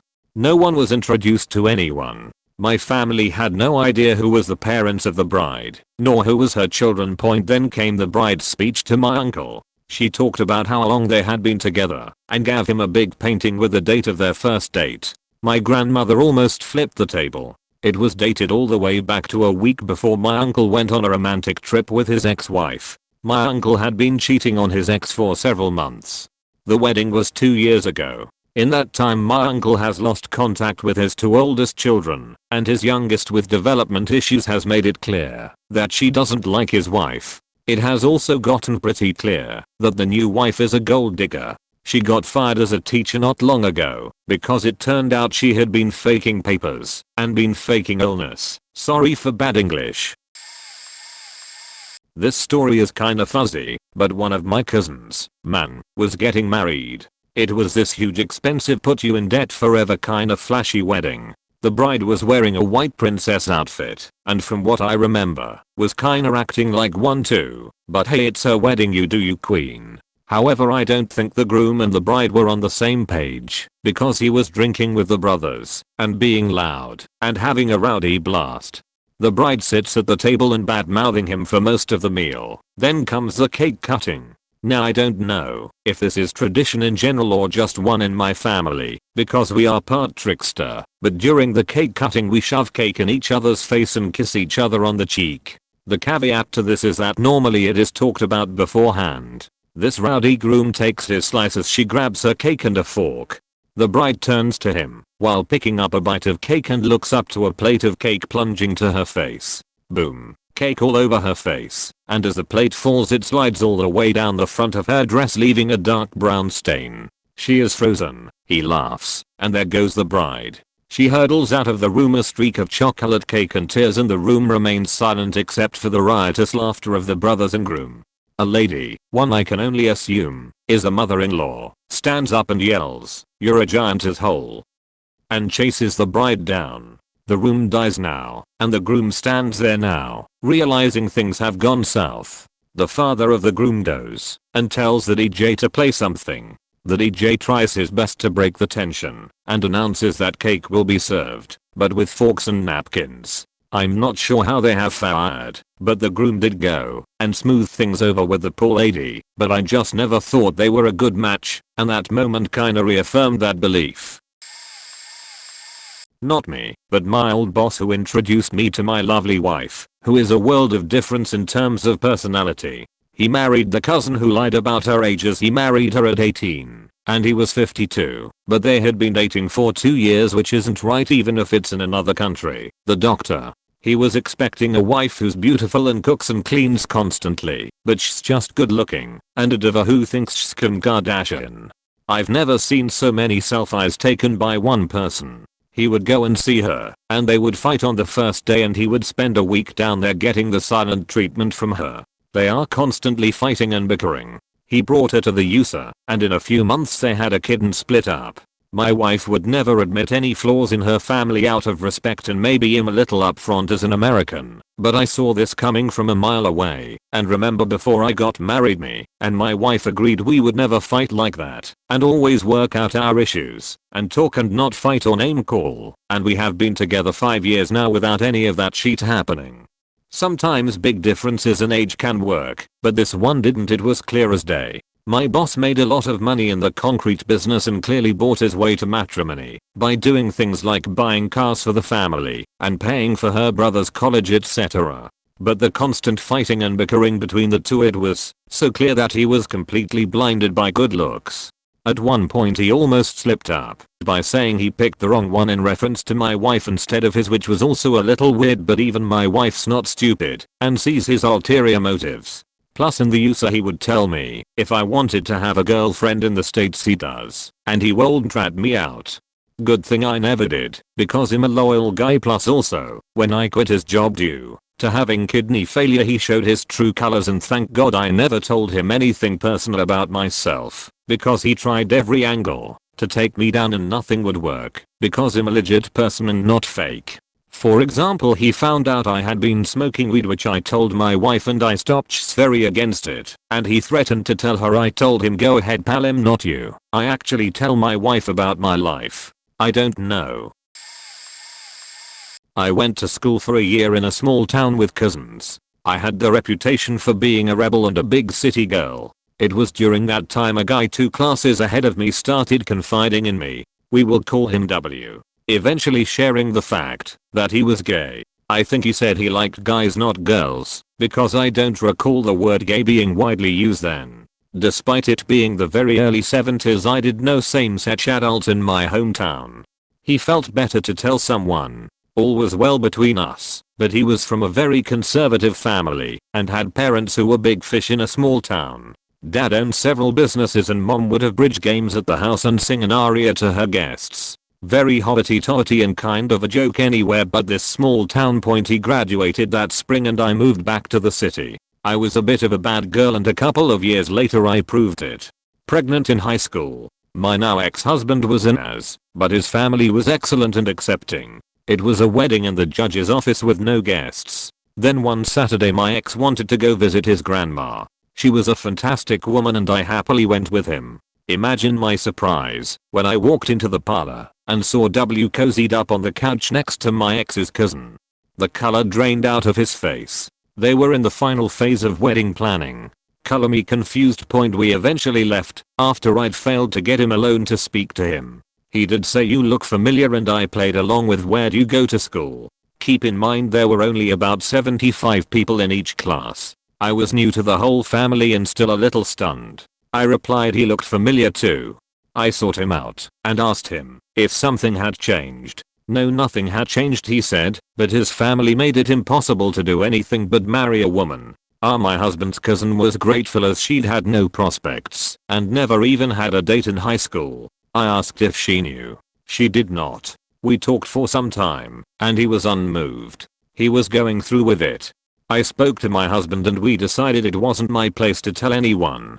Then we attended the wedding, which went as you might guess. All set up for the bride's mother, who sang 3 times, and as others here mentioned, was ignored, and it was all about mom and W. Best part? Halfway through her second song, the ring bearer ran to the altar while holding his crotch and howled, I gotta pee. Mom was indignant and started the song again. Epic quiet. In the end, found her courage and left him. What really bothered me was he tried to lay blame on me for not busting him before the marriage. She was heartbroken for some time, but raised her kids, eventually co-parenting together, and met someone nice later in life. I have 2 younger sisters. The older of the two got engaged in August 2019. They had been together for 13 years, since high school and now early 30s. The younger sister is in college, and the maid of honor. The wedding was set for October 2020. For several months the mod apparently had done nothing to plan anything. My mother chalks it up to her being a college student. So right off the bat my sister and Fiancé are pissed that she is not doing anything the mo is supposed to do. Then COVID started. My younger sister has to move home, take classes online, wearing a mask at work, Starbucks, and now can't see her friends. And I guess she was having mental health problems prior to all that anyways. One day in May 2020, actually my wedding anniversary, I'm FaceTiming my father and the younger one pops in all excited and says look I cut my hair. She had completely buzzed her entire hair off after having mid-back length hair since she was a little girl. But it looked like she was enlisting in the army, but it was done in the dark. I look at her and was in shock. I didn't know what to say. A few hours later my older sister says to get on Skype to a group video chat with my younger sister. My older sister and Fiancé are looking into the camera like they are planning a murder. Needless to say this was a big deal. The following day my two sisters met and the older one had a long letter that she read to her saying how she is disappointed etc. A few months pass and the younger one says she will wear a wig. The older sister and Fiancé agree point by the end of the summer 2020 and they decide to move the wedding to October 2021 because of COVID. Ma still has apparently done nothing. But it's clear she is keeping her short hair which has grown in now and she has it styled nicely. Point now it's 3 months until the wedding and the younger one is refusing to wear the wig. She never ordered one. But my sister and her Fiancé are so adamant about her wearing one that my mother is calling me for advice of what they should do. The older sister and Fiancé are complaining that everyone will have down DOS except her.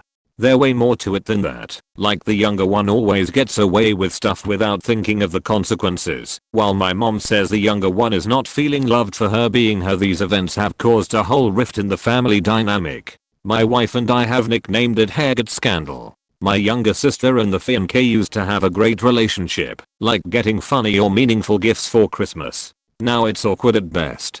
One hand we, edit, my parents, not we/me, want my younger sister to feel loved and appreciated. On the other hand it's my sisters, edit, their daughters. Wedding point let's see what happens. Oh also the Fiancé's mom is requesting they change the wedding venue 3 months out, edit, appreciate the feedback. I personally think it's ridiculous to try to make someone wear a wig for any occasion.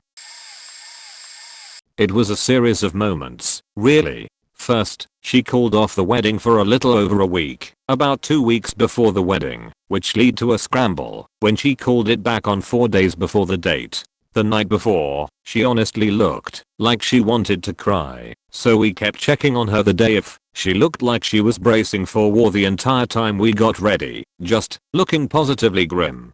I was the second person to offer to get her out of there, but not the last, and she just kind of shook her head and said the worst that would happen is her being divorced in a few years. The pastor came by with paperwork and she joked about her groom's behavior at the wedding and reception determining if they filed it. At the reception, her new husband got so drunk it took 2 people to carry him out, his feet dragging. When she followed him out, she seemed more resigned and angry than anything.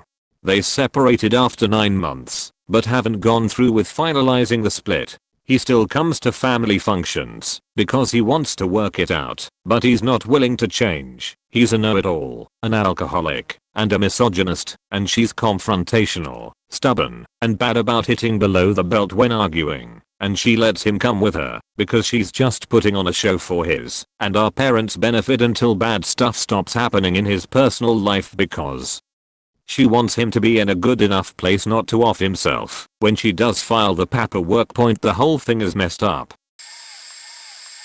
20+ year wedding photographer here, so I have quite a few of these. Point 1 The bride took several fireball shots during getting ready, ended up throwing up on herself at the altar. He left her a year later when she finally went to rehab. Point these are usually a good chance they will divorce within 5 years. Groomed during engagement photos is a mopey prick who complains about being there.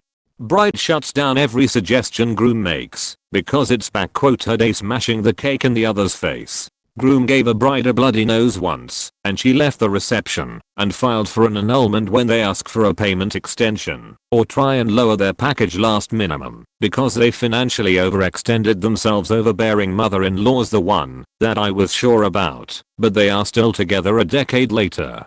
During a reception, I went to the bridal suite where I had stashed my camera bag and I needed another battery. Door was cracked, and I saw the bride making out with her new bill/best man. Groom was drunk on the dance floor and didn't know she was even missing.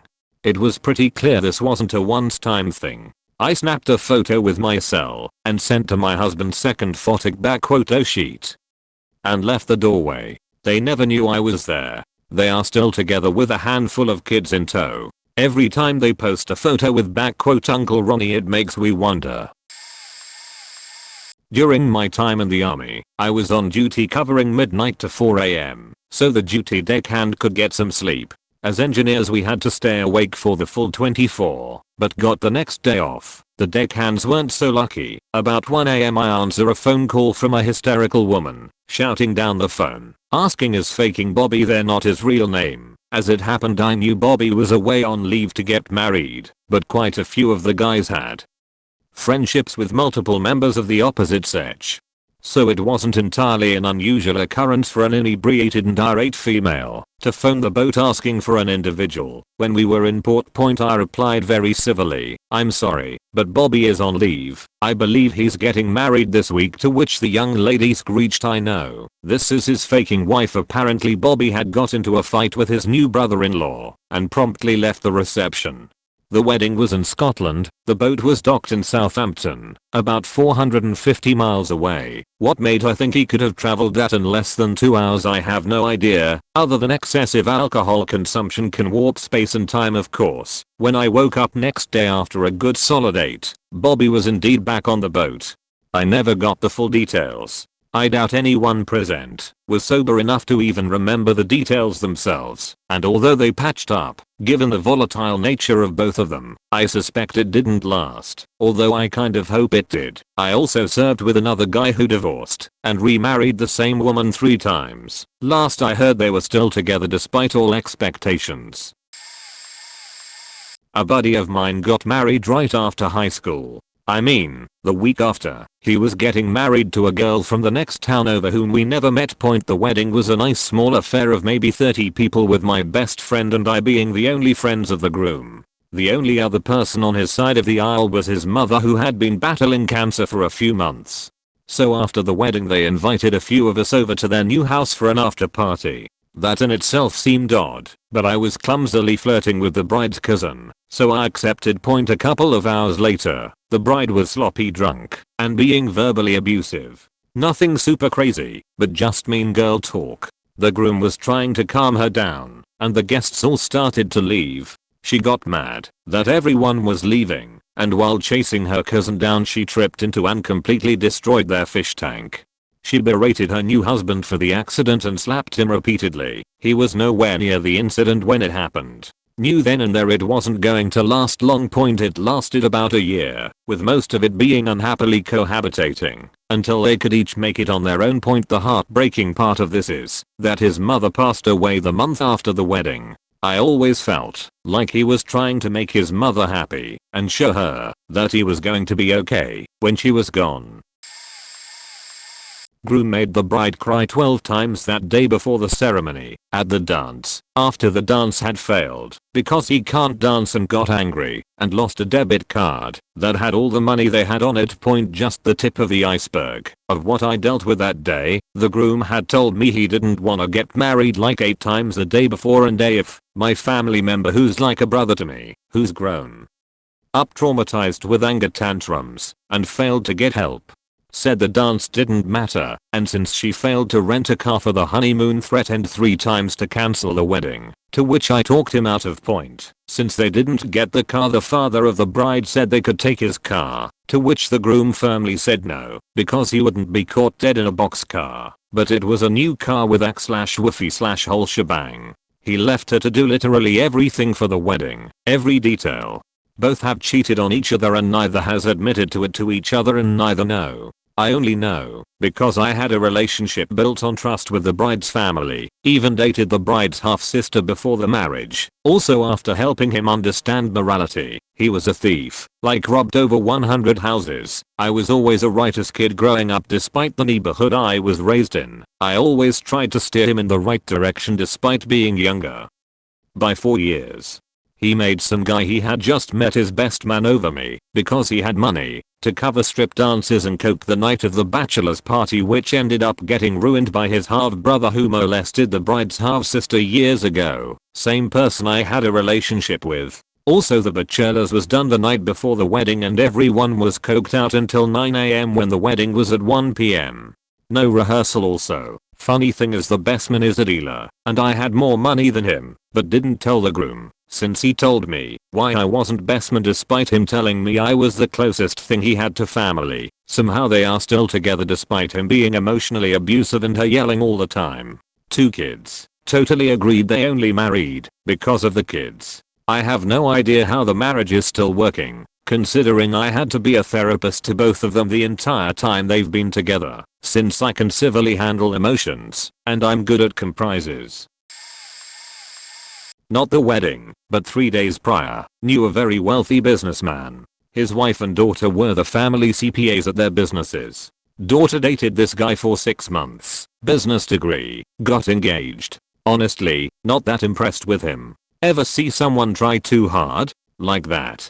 Dad thought it would be a good step for the son-in-law to begin working at the family businesses. We got our invitations, hotel reservations, sent the wedding gifts ahead, and ready to drive the 4 hours to their city. They had booked the country club and a very well-known singer and orchestra to play. Someone you would never consider would do a private gig. Chef and staff, limos for the families, several hundred people, pretty big deal. A courier drove up and handed us a telegram. Never received one before. Early 90s. It read, "The wedding between and will not take place." Wow. The next month we were visiting with the father and asked what happened. Quote, "I left $5 on the table. I placed him in charge of an account. If some cash disappeared from this one account, he would be the only one who had access it. He took it. A lot. I told if she couldn't trust him with her money, she couldn't trust him with her marriage." Our reaction was, "That must have been expensive." His answer, "Still cheaper than a divorce." One of my best friends from college got married a year after we all graduated. We hadn't seen each other in a year because we were from all over the country, so during the days before the wedding we wanted to go out and spend just a little time together as a group, and the bride wouldn't allow it. She had drawn up an elaborate timetable that included who had to eat together when and where, and as his college buddies, our time with him had obviously been minimized because we were a bad influence. For some background, they had gotten together in high school and he went out of state for college. She tried to stop it, but she wouldn't let him stay out past 10 PM, and she would insist on a 10 PM phone call every Friday and Saturday night from his dorm landline to make sure he wasn't out doing things he shouldn't be. We sometimes went through elaborate scenarios in order to avoid having to take him back to his room at 10 and go back out, but they didn't always work, and sometimes she caught on, so she didn't trust any of us. The night before the wedding, everything had been done. The rehearsal dinner was complete. There was literally nothing for him to do but wake up and go to the wedding the next morning. Keeping it traditional, he wasn't allowed to see her, so he was just sitting in his room doing nothing. We decided to spring him around 6 PM to take him out for one last night together. We were out in rural Pennsylvania, so there wasn't much else to do, so we were just going to hit up Applebee's for dinner and some beers, and then go to the town comic book store for one last D&D session. She had apparently foreseen this and was convinced we were taking him to Philly for some sort of crazy all-night wild bachelor party. So when we grabbed him from his room, he made some protests because he didn't want her mad, but we threw a blanket over his head and told him he's being kidnapped to give him some deniability. We took him down the freight elevator and tried to go out the back of the hotel next to the loading dock. She had stationed all of her friends at all the exits, even the faking fire escape, and honest to God two-way radios to make sure we didn't try to sneak him out. She was convinced that we were going to take him out and not bring him back for the wedding and her perfect day would be ruined. And it wasn't even faking 6 p.m. Yet point anyway, that was a long time ago. In last I heard from him, he was fighting to get monthly visits with their kid. I used to work on a windjammer, a type of traditionally rigged wooden boat, mostly schooners, used to take tourists out for 3 to 7 day trips around the main coast. Think cruise ship, but only 30 guests, sailing only, home cooked meals, etc. Because of the gorgeous surroundings and intimate atmosphere, there's always a wedding or two on board each summer, usually people eloping as they can't really invite their own guests. You just book onto the trip normally, discuss your plan with the captain beforehand, and then whoever else happens to be booked on the same trip with you gets to be part of a cute surprise ceremony they weren't expecting. It's usually pretty sweet. The ceremonies are short and everyone gets drunk after and enjoys themselves. However, this one I was on board for was really uncomfortable. It was this fairly young couple, mid to late 20s maybe, who had pretty much kept to themselves the whole trip so far. Whatever do your thing. A few nights into the trip we are in a really beautiful anchorage for the night and the captain calls everyone up on deck and tells us all there's a surprise and this couple is about to get married. We all sit down and listen to him say his piece. Then it comes time for the couple to say their vows. The bride goes first and is making all her promises for loving him her whole life blah blah blah. Then she pauses and he gives her this look like go ahead, say it. She giggles nervously and says haltingly I promise to always obey you. Everyone kind of laughs awkwardly. The groom looks really proud of himself. He does his vows, no similar statement. Afterwards, some of the other passengers joked with the couple, pointing out he hadn't promised the same. He just laughed and said nope. The wife looked super uncomfortable the whole time. I hope she's okay. Oh boy, it was a family member's wedding. They had been dating since high school and were early 20s. Bride was a definite Bridezilla. I was in the wedding, and as I was in the bridal suite, she stood on a pedestal and ordered people around the entire time. Her soon-to-be Mill was making the bouquet, including the brides, the day off. Each time Mill would show what she had created, bride would make demands to change things. Luckily, it was done by the ceremony. Then, the bride and groom exchanged notes before the ceremony. She read hers and started to fan herself and cry an insane amount. I happened upon the note Elet said was let's do this. During the ceremony, a bridesmaid, not once but twice fainted and neither the bride or the groom moved a muscle to help her up. It almost seemed like they were inconvenienced. Groom was so drunk he didn't remember his own reception. Oh, and there was enough booze to entertain an entire army, but they had forgotten to buy water. Water. It was a Texas wedding, so it was hot as hell. As the groom and bride left, and me worrying about the groom driving in his inebriated state, the owner of reception hall ran out of the hall screaming that we all needed to stay to clean up. She yelled at my family who literally had no say, nor booked the venue. My partner, who was the only sober one, had to intervene to calm the lady down. Turns out, the bride's family assumed they could come the next day and clean up. That might have been true, or the reception hall owner didn't know that. I have no idea. When I asked the bride how married life was a few months later, she said, literally nothing is different, and I wouldn't have as big of a wedding next time. They are still together, but sometimes I wonder if it'll last. Alright, so I was invited to a wedding of a co-worker. Her fiance worked there too, and I had no idea why. Not only that, I was invited as a groomsman. For kind of no reason. I always saw this manager and the female that invited me to the wedding together. The manager was named Paco, and he was a big funny cool guy. She and her fiance had a 2-year-old kid together when I met them. Anyway, I'm at the wedding and it was pretty normal. I was a minor at the time and didn't drink, so I just kind of sat there and was there. Anyway, the wedding took up a whole day. At the very end of the wedding day, the bride asks me to drive her home. There was a plausible reason for it, but I can't remember anymore. Anyway, I dropped her off, and as she got out of the car I was like, it's weird that she isn't really talking about the wedding or her husband much, and it's weird I'm driving her home too. Anyway, a month later her and the manager are fired for talking lewdly over the company phone to each other. I realize she originally wanted the manager to be one of the groomsmen and wanted him to drive her home. How it worked out was I was a safe dude that wouldn't try anything, and her fiance said to pick me. What the fuck? Anyway, I also realize that she had texted me stuff like "I want to eat you up" and stuff while on break, and I just thought it was a weird joke I didn't get. She was leering at me. That's how I perceived it. She must have thought it was her "I want you" face when I looked up at her when I read the text. And at the time I just had no clue what that meant, right? Anyway, I walked right on through that minefield. Lol. They stayed married, I think, and then the guy moved in with them. That's all I know about the situation. Very weird. This is late and will probably get buried, but my mom's first marriage. I'm a product of a second marriage, but the story goes thusly. Mom was a high school freshman when she met him. He was a senior. Mom's parents weren't good people and she wanted away from them. She often hung out at his home because his parents were so kind to her. She loved his parents and wanted them as her own. Her boyfriend, she didn't love, but he very much loved her and asked to marry her. After they both graduated, she saw an out and said, "Let's run away and do it now." So they ran away from home. This was the 50s, so Amber Alerts weren't a thing, but after a week police were looking. They found out in Kentucky they could be married, so they drove from New Jersey to Kentucky and lived in the car and only had jars of peanut butter to eat.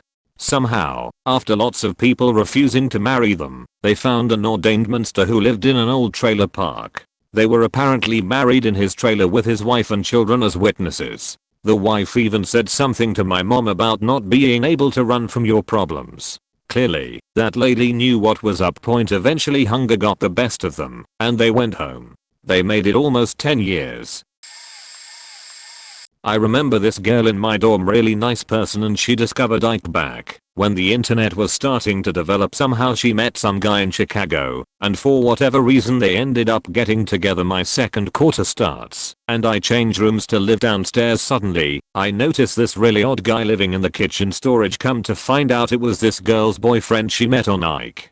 Someone in the dorm told me that when she first saw the guy, she put her finger down her throat. Then later on we'd come to find her rumored once in a while wandering the halls because she had been kicked out, while these high-pitched squeals erupted on her floor. Fast forward to the summer, and I was taking summer school, moved into an apartment where nearby our local market was an Albertsons. While walking down one aisle, I see them both and learn that they got married and were now living together. My first thought was, gee, that was really fast. Fall comes around and I learn she ended up becoming an admin for one of the student labs and decided to talk with her. She wasn't looking too happy, but she was still on Ike, email, etc. I inquire, what happened? She replied with, fell in love, got married, and now we are divorced. All in a span of a year. I felt bad for her because she was a super nice girl and very jovial. It pretty much left a bad taste for online dating for me, and still does to a degree. First, let me assure you, I was not a fan from the beginning. My roommate J liked girl M. Despite knowing J had crushed on M throughout elementary school through high school, roommate C decided to ask M out. C and M dated off and on for over a year. The off part was cause M likes to get plastered and cheat. When C and M started talking marriage, I could hear Billy Joel's The Ballad of Brenda and Eddie in my head, like every time I saw them. I dedicated it to them. Other parties agreed and would play the song. So, fast forward to the weekend wedding. I didn't want to hoe, but C convinced me cause I had been more of a mom yo him than his mom. My husband and I met C through J and his brother S. Cause our friend dated their mom. The boys joined our RPG group and I guess we ended up being the go-between home. They didn't want yo live with parents, but were not ready to be really on their own. J's and parents accredited my husband and I for J finishing school even. So we go to wedding. Reception is at the Legion Hall. Side note, that was a surprise to Northeast cause neither C or M had any association with the American Legion, but I did. My dad's picture is on our post's wall as a past commander, which fave Northeast something to do with my 11-year-old. The post has a new convention room they rent out. It was funny cause I took my kid into the mail building to show my daughter the place I practically grew up, and the car tender got rude with Northeast only for one of the old timers, Johnny, to read her the riot act and her to spend the rest of the night trying to apologize to me. And how, it's time yo toast and C gets his glass of juice. They were not old enough for booze, yet had their reception at what is essentially a bar. Lol. C gets up to toast and thank everyone for coming to their infestation. Not a joke or mistype there. My husband looks at him and asked, are we going to need a shot flea bath or what? So, M gets knocked up, like you do. Baby born. M is constantly AR place with J. C joined military to provide for M and baby, and first night in killed himself. Body never released to M and we didn't get a funeral. No idea what happened there, but some like to think the military helped him pretend to die to get away from M. We know it's a BS hope, but hey, we lived the kid.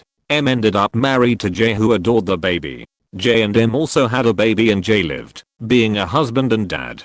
Until the day, Father's Day at that M comes home with her new guy, J knew nothing about, kicked him out of his home, so new guy could move in. Limited his time with two kids, he took care of all their lives. Yup, I should have ground my heels in and told C I forbid him dating her or something like that. I know it wouldn't have stopped events, but maybe I'd feel like I tried, or maybe when he was feeling gat low J would have gone home to us and stopped dying.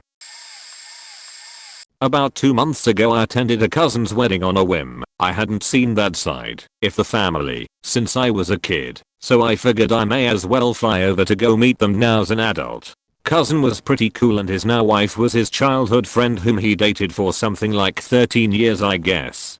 Typical young love story point anyway. As the reception was winding down, I was invited to go bar hopping with them and their crew, which I agreed to. We were going in a party bus. My little brother wasn't of legal age, so he was going to split with other friends to their place. As we are discussing the game plan, the bride approaches me, very drunk, and thanks me for attending the wedding. I tell her it was a good time, and that I'm glad I came. She gives me a hug and whispers to me that she's glad I did too, and for being the only one she could talk to tonight. Which I have no idea what she said for, as we only talked generally in a group of people earlier, and she starts getting very suggestive towards me. Wasn't sure how to respond to it, so I said I needed to go to the bathroom and get on the party bus. I've yet still to ask my little brother if he overheard our interaction, since the memory isn't too clear as I had been drinking a hefty amount by this point. We get on the party bus and head downtown. The streets are completely packed with people, and she gets a lot of congratulatory cheers from people all around. The strange thing was that my cousin and his bride didn't even acknowledge one another much at all during our night out. Not sure why this might have been, but I'm guessing one of them might have had a bit too much to drink, and the other wasn't too accepting of it. I dunno. Wedding was nice. I'm not really into that kinda stuff though. I generally think it's a waste of money, and all these traditions are rather self-centered and convoluted. I'm very cynical of relationships to begin with, so I tend to think a wedding in general is a big red flag that a couple won't last, haha. But that's just me. God, this needs to start 2 years back before the wedding even started. The bride is a very close family friend, so I and my family were on vacation with her family while this was happening. Her boyfriend, 10 years older than the bride, and his son, from his past marriage, were driving to us. He already had some drama with my father, since he was a raging alcoholic. Still is, and let's say he wasn't treating her well when she was 18, and he was 28. My dad is like a father to her, so he cares a lot for her. Anyway, he finally arrives, and my dad overhears him, and in his words, said no I'm still going. You think I like this kid? Referring to his son. Text me the club and I'll be there in half an hour. Holy shit man, I'm gonna be so plastered. He came back at like 2 AM drunk as shit and covered in glitter. We all knew what happened, and I'm sure the bride did as well, but she just ignored it. Flash forward, they are engaged, him a bridesmaid, and they are throwing a pre-wedding BBQ in a forest. It would have been fun and cute if the groom didn't completely ditch buying the actual grills in favor of getting a bunch of beer. We had a bunch of meat, fruit and veggies sitting in freezers in the blazing summer with no grill, no knives, no plates, no forks, nothing except a lot of beer. The bride's dad needed to rush and get the grills while The groom was already vomiting next to a tree in front of his 8-year-old son.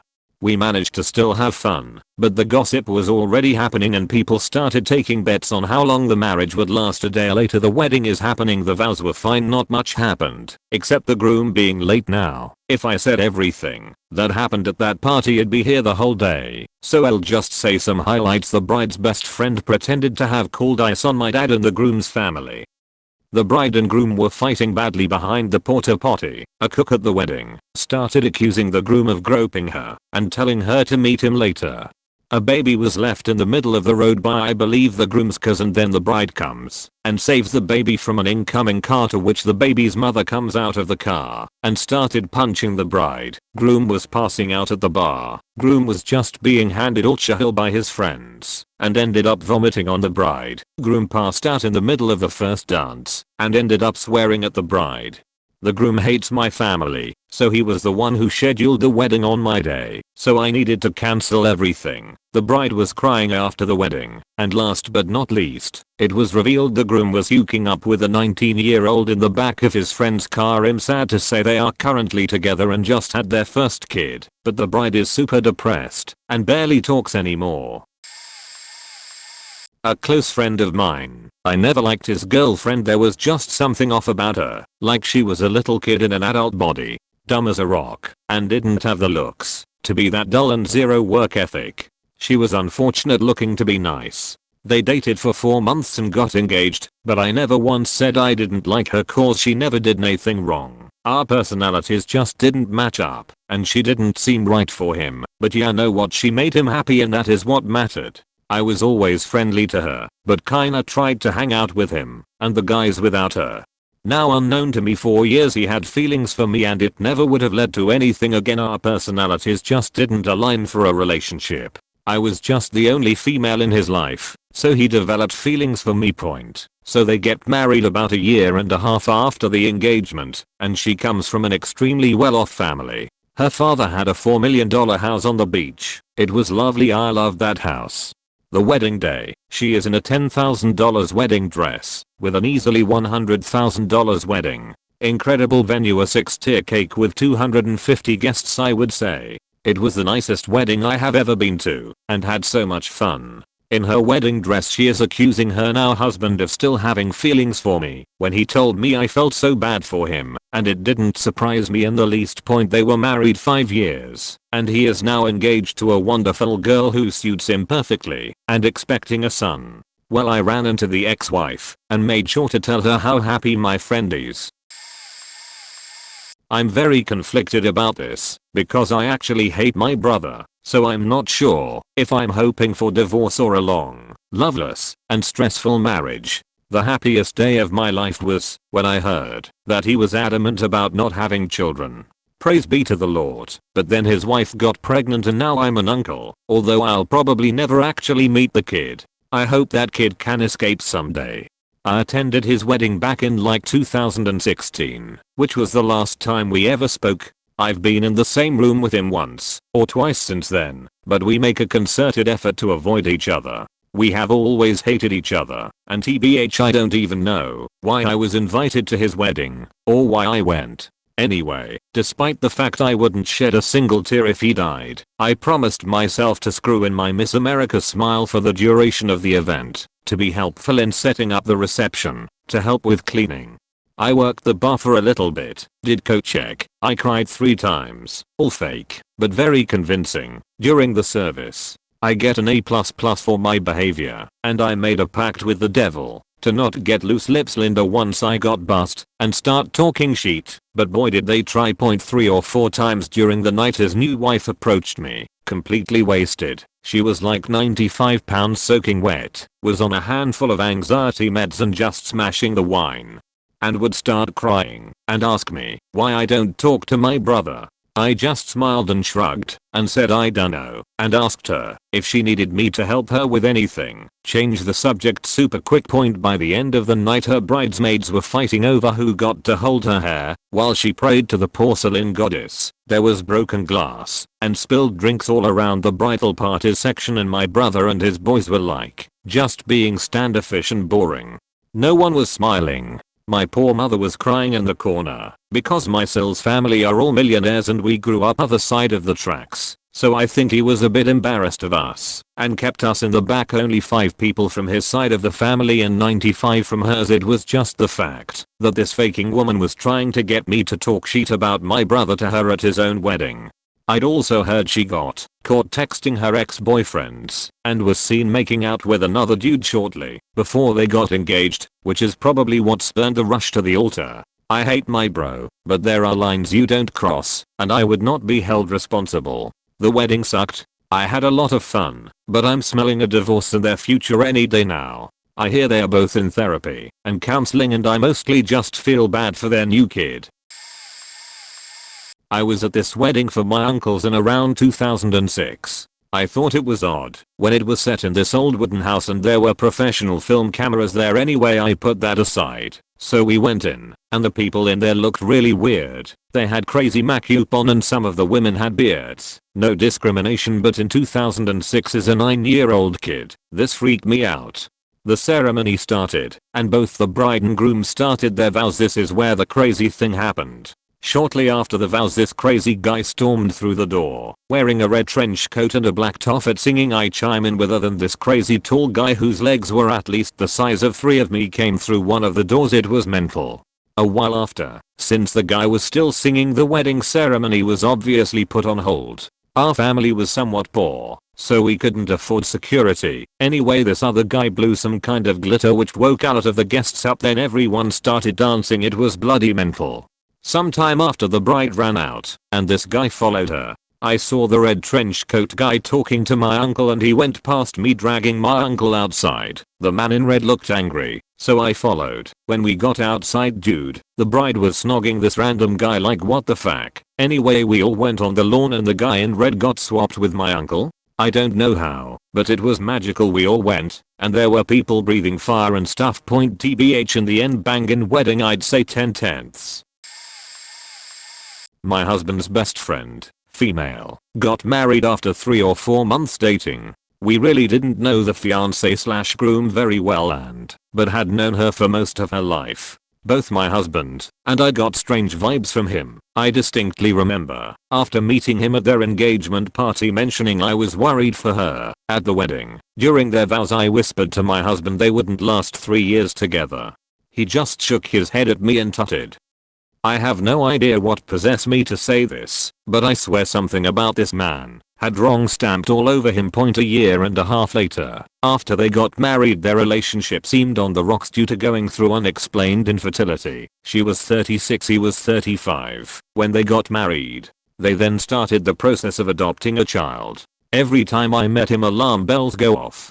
A month after they finalized adoption of their child, she filed for divorce. Come to find out, he had a raging temper, bad heroin addiction and major gambling debts. He was in so deep he was starting to try and sell art and stuff from the house sneakily. My husband thinks it was my fight or flight response kicking in every time I met him. He was very large. I was tiny, 5 feet 1 inch, 130 pounds. He's maybe 6 feet 4 inches, 260 pounds. He was very argumentative and competitive. It bothers me. I never said anything to her.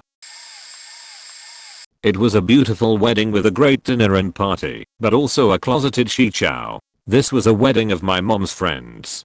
She was from a very rich family, but an extremely nice person. We came into the venue a little bit early. It was sort of a castle near a small town. Things got delayed, and we had nothing to do for 6 hours straight. So me, my sister, and a couple of kids went to explore. I was about 10 to 12.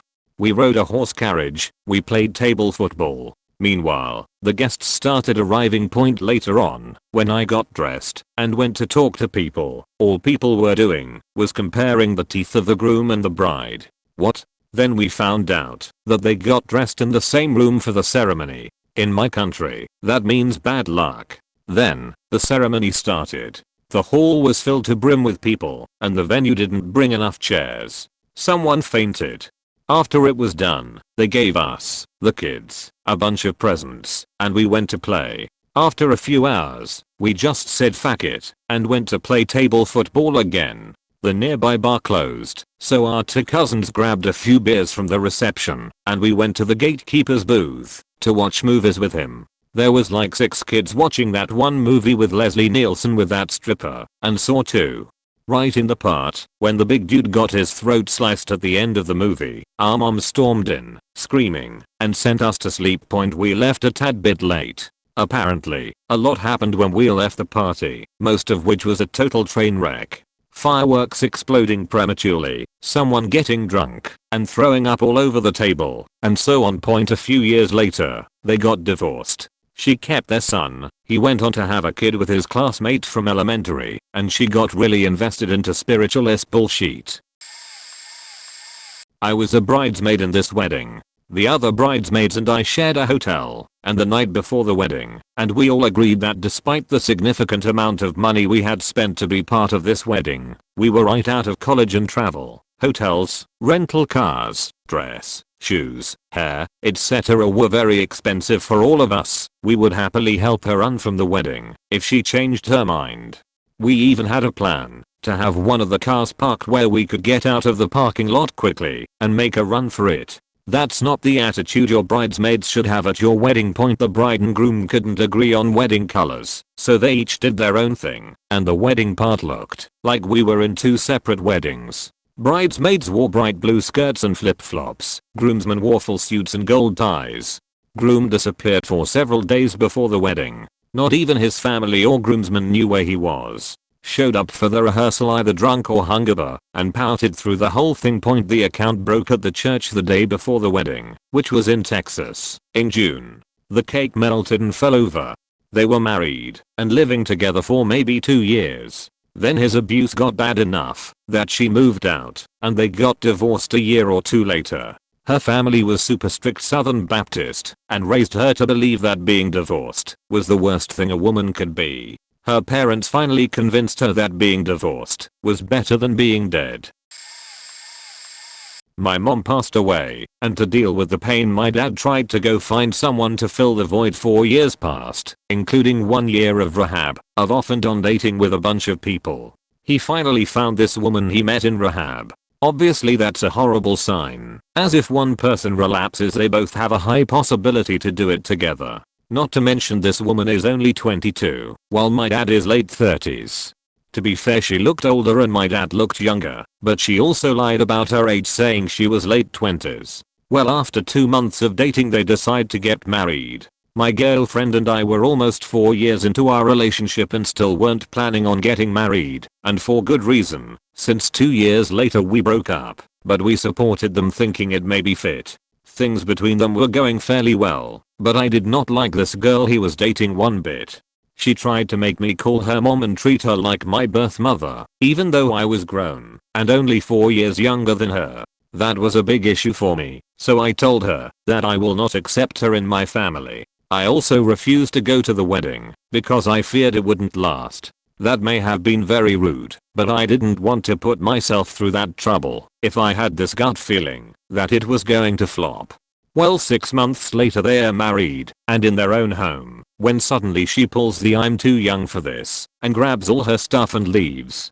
Come to find out, she began her relapse and chose heroin and alcohol over trying to stay sober and build a family.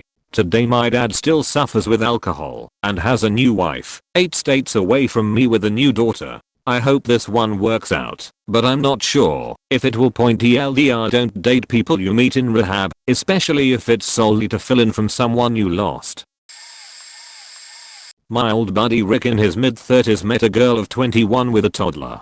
He's always had a short and non-violent temper and doesn't like being told what to do. Super into weed, smoking half a dozen blunts a day or so, and can't hold a job. He's older than everyone in our friend group by a couple years and he stopped growing up before we met him.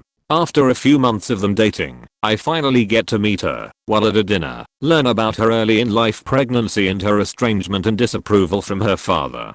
The couple are really happy and dinner goes well. They then tell me and another friend Carol that they're getting married, and my first thought is, yeah, that'll last. They marry and she gets pregnant, and not long after the baby is born, they get divorced. That friend that was at dinner with me is very empathetic and always encourages everyone in our group to be good and do good and wishes the utmost for everyone. When the couple announce their divorce, he's very bummed out and wanting to show his support for homie and for their daughter. One night I'm hanging with empathetic homie and he's talking about how the couple had this good thing going and poor homie, he just wants love and how can we support him. I asked Carol if he seriously thought Rick had a real chance at love and he's thrown off by my question, like how can I feel that way about our friend, why am I not thinking positive? We've both known Rick for years, so I'm thrown off by his lack of awareness and Rick's past dysfunctional relationships with other women and with other friends. I told him my first thought at dinner when we learned of the engagement and he's blown away, poor guy. So when I was in high school I had this friend that started dating this girl from another school. It was around this time that he really started to hate me, like hate me. We didn't get in a fight or anything. Weirdly enough I think every felt like during the election year he heaped a lot of his family's negative opinion of liberal politics on me, the only liberal in small town SC. Anyway, I had friends who went to school with his new, also should be noted first, girlfriend. One of them told me he watched her go to the parking lot during her free period and have a threesome in the student parking lot. There were so many other rumors that were relayed to me about this girl that it was pretty clear there had to be a nugget of truth to it all. So, being that I knew this guy hates me now, I went to another friend and was like, hey, I've got multiple friends from this other school telling me about his new girlfriend. I think he should know, but that news just shouldn't come from me. Well, evidently, I picked the wrong guy to tell, cause he told everyone except our buddy that was dating the girl. Fast forward 4 years, we are going into junior year of college and no one has really seen the dude since graduation. During college he never tried to make new friends or really get involved much, he just hung out with his girlfriend.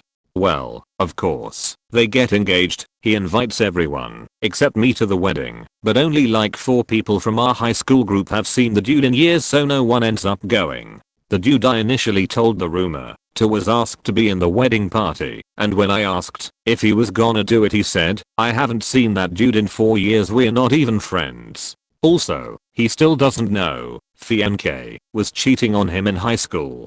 So that's basically how it goes for 8 months. None of us are in contact with him, but all of us are waiting for the shoe to drop cause there's just no way it works. Then one day I get a text, they've both deleted every picture of one another on Instagram. The surest sign something is wrong between people you don't really know. We eventually find out he caught her cheating with her personal trainer when he came home early from work one day to surprise her. The most cliched way for a marriage to end. Not so much a moment as a constant, unavoidable, and revolting presence. Like the human equivalent of getting a glob of cheesecake stuck in your mustache and not noticing until you wake up the next morning. If I had to pin down an exact moment, I'd say it was the reaction of the bride to the insane bullshit that was going on. The mother of the bride completely took over everything and micromanaged everyone who had anything to do with it. She rolled up with her own personal astrologer and feng shui expert, and these people had the final approval for everything. The entire venue had to be rearranged the morning of the wedding because the feng shui expert thought the number of seating rows was inauspicious. He also nixed most of the flower choices at the last minute for some convoluted reason. Thanks to the astrologer, the date had to be changed twice after the invites were already sent out. She also had some very specific demands about the order guests went up in to get food at the reception. The groom was one of my best friends from high school, and I was supposed to be a groomsman until the astrologer intervened. The nonsense kept coming. These are just a small handful of examples. Eventually, it kind of came to a head during the reception itself. The feng shui expert wanted everybody to move across the dance floor in a certain direction while dancing. He was making a scene on the dance floor and everybody was getting confused, so a few of us convinced the maid of honor to go ask the bride to overrule the expert. The maid of honor was polite in her request, but the bride just looked at her wide-eyed and said, "This is very important to my mother." It lasted about a year. We shared a bottle of good whiskey with the groom once the divorce was finalized.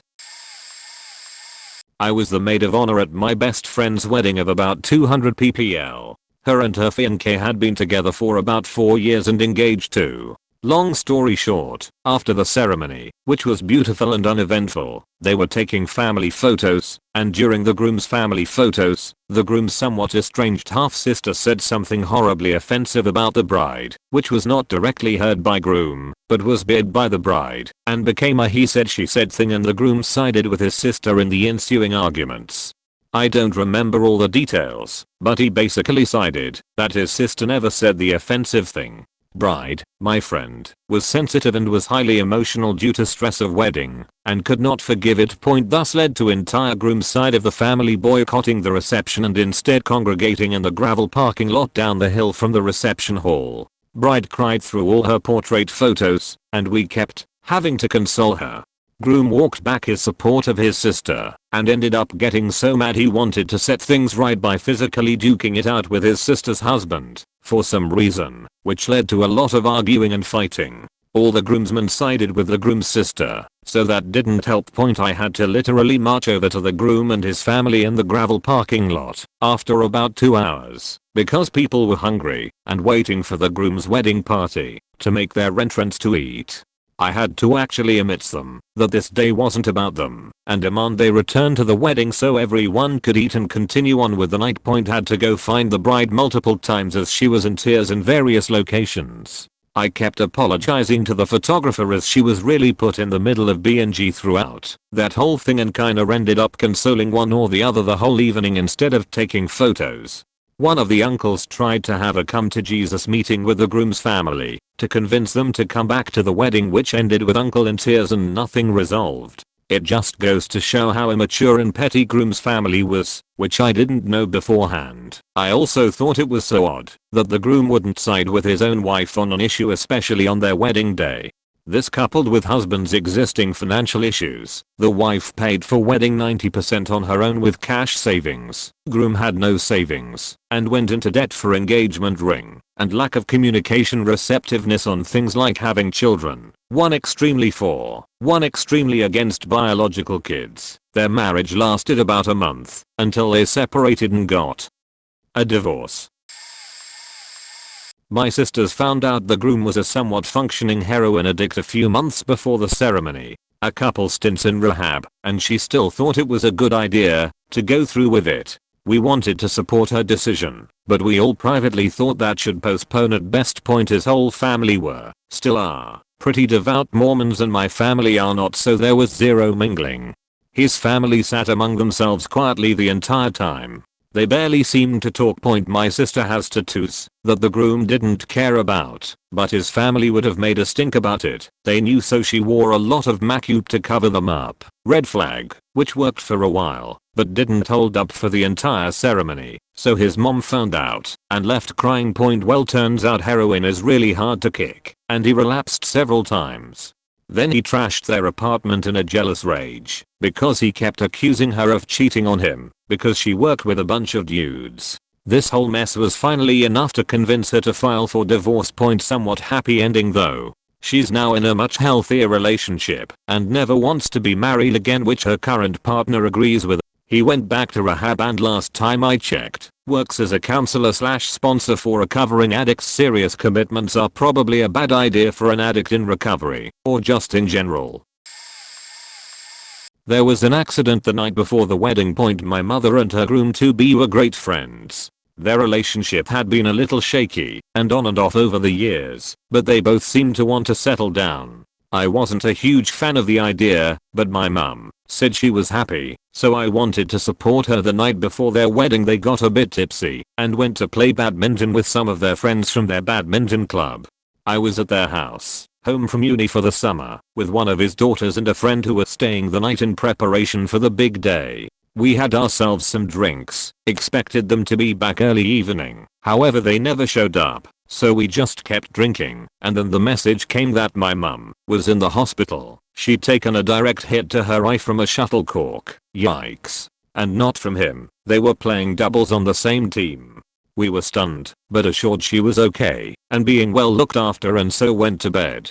The following morning, we got up and dressed, hungover and a little bit draggled from the strange turn of events, but still putting our best feet forward for their special day. To our surprise, the happy couple to be were running later than we were. We kept clock watching and anxiously waiting for news. When they arrived, my mum looked in a terrible state. She told me she had checked herself out of the hospital against medical advice, but I still did not realize how bad her injury was. She got ready in the most gorgeous red gown and makeup. She assured us time and again that she wanted to get married and not waste all the money they spent on the venue and to not let the guests down. Her face was puffy, so we helped style her hair to cover up the injury as best we could.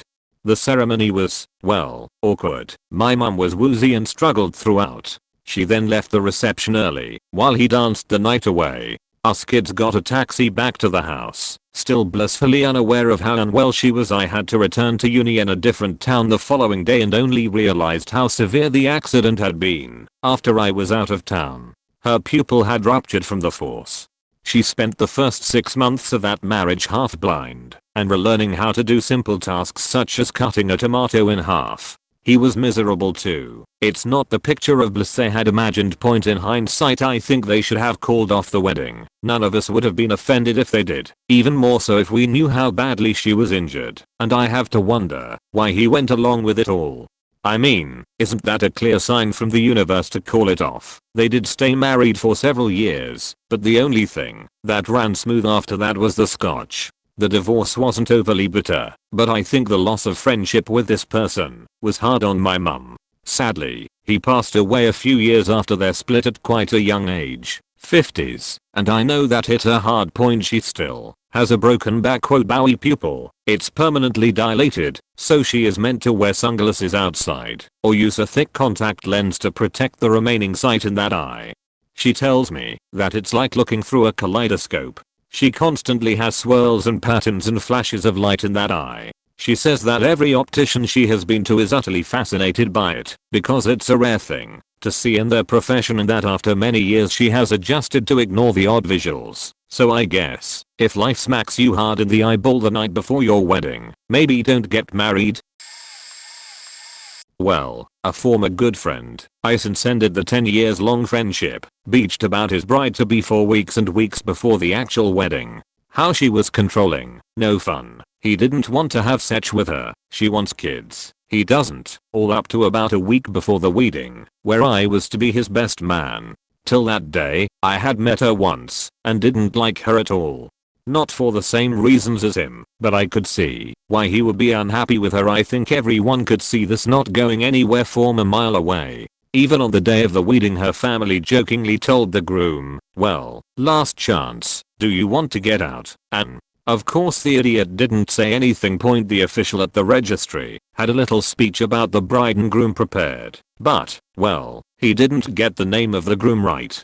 Not even close. And after that he said something like, well, both of them don't share any common interests, but their dog, and sitting on the sofa and watching TV. That's just sad. Really sad. Point, the next week his beaching about her started again. How they spent so much money on the wedding, he'd rather spend it on stuff for himself. And now she was quite serious about having kids, him getting a better job. The classics. I ditched their ceremony at the church, which was at a later date. I didn't give them a year. They managed to last almost 3, after she finally got pregnant with kids. After they were born they decided to call it quits, though her family tried talking him into staying. Think about the kids. Dude has already a kid with another woman he doesn't care about. Point, now he's back into debt, living with a co-worker in a way too small apartment, and living his best life. Sure, dude, was nice knowing you. I used to work as a bartender at an open bar catering at weddings at a fancy venue. It cost upwards of $25,000 just to reserve the space. Point, anyway, the groom seemed to be kind of full of himself. He was in his 30s, but he and his groomsmen acted like they were still in college, constantly sneaking drinks from behind the bar and just generally making a cess of themselves. The groom was pretty drunk by the time it came to cut the cake. So the time comes to feed each other cake, and the bride playfully pushed the cake into the groom's face. Nothing unusual about this. It happens every other wedding. The typical response is that the groom playfully shoves his cake in the bride's face, or the really smooth guys just kiss the bride all while covered in cake, thereby giving them both caca face. It's cute. Point, that's not what frat boy over here did. He roughly tries to shove his cake into her mouth, and she dodges it and turns away laughing. As she's kind of jokingly running away, he grabs her by the hair with his cake-covered hand and pulls her backwards. Mind you, this woman's hair was stunning. She obviously paid someone quite a bit of money to make it look the way that it did. In about half a second the mood shifted from lighthearted to laughter to, oh fuck, did he just do that? The groomsmen are falling over themselves laughing, while the bridesmaids and the catering manager rush this poor woman, who had begun crying in the meantime, off to try to fix her hair and calm her down. The groom turned around and kinda shrugged like, what did I do ringed? And laughed it off with his boys. We didn't see the bride again for probably 45 minutes to an hour. The DJ was able to salvage the moment with some quick love shack, but everyone from the guests to the catering staff was thinking the same thing. This ain't gonna last. That was a couple years ago, and it would not shock me in the slightest if they are long divorced.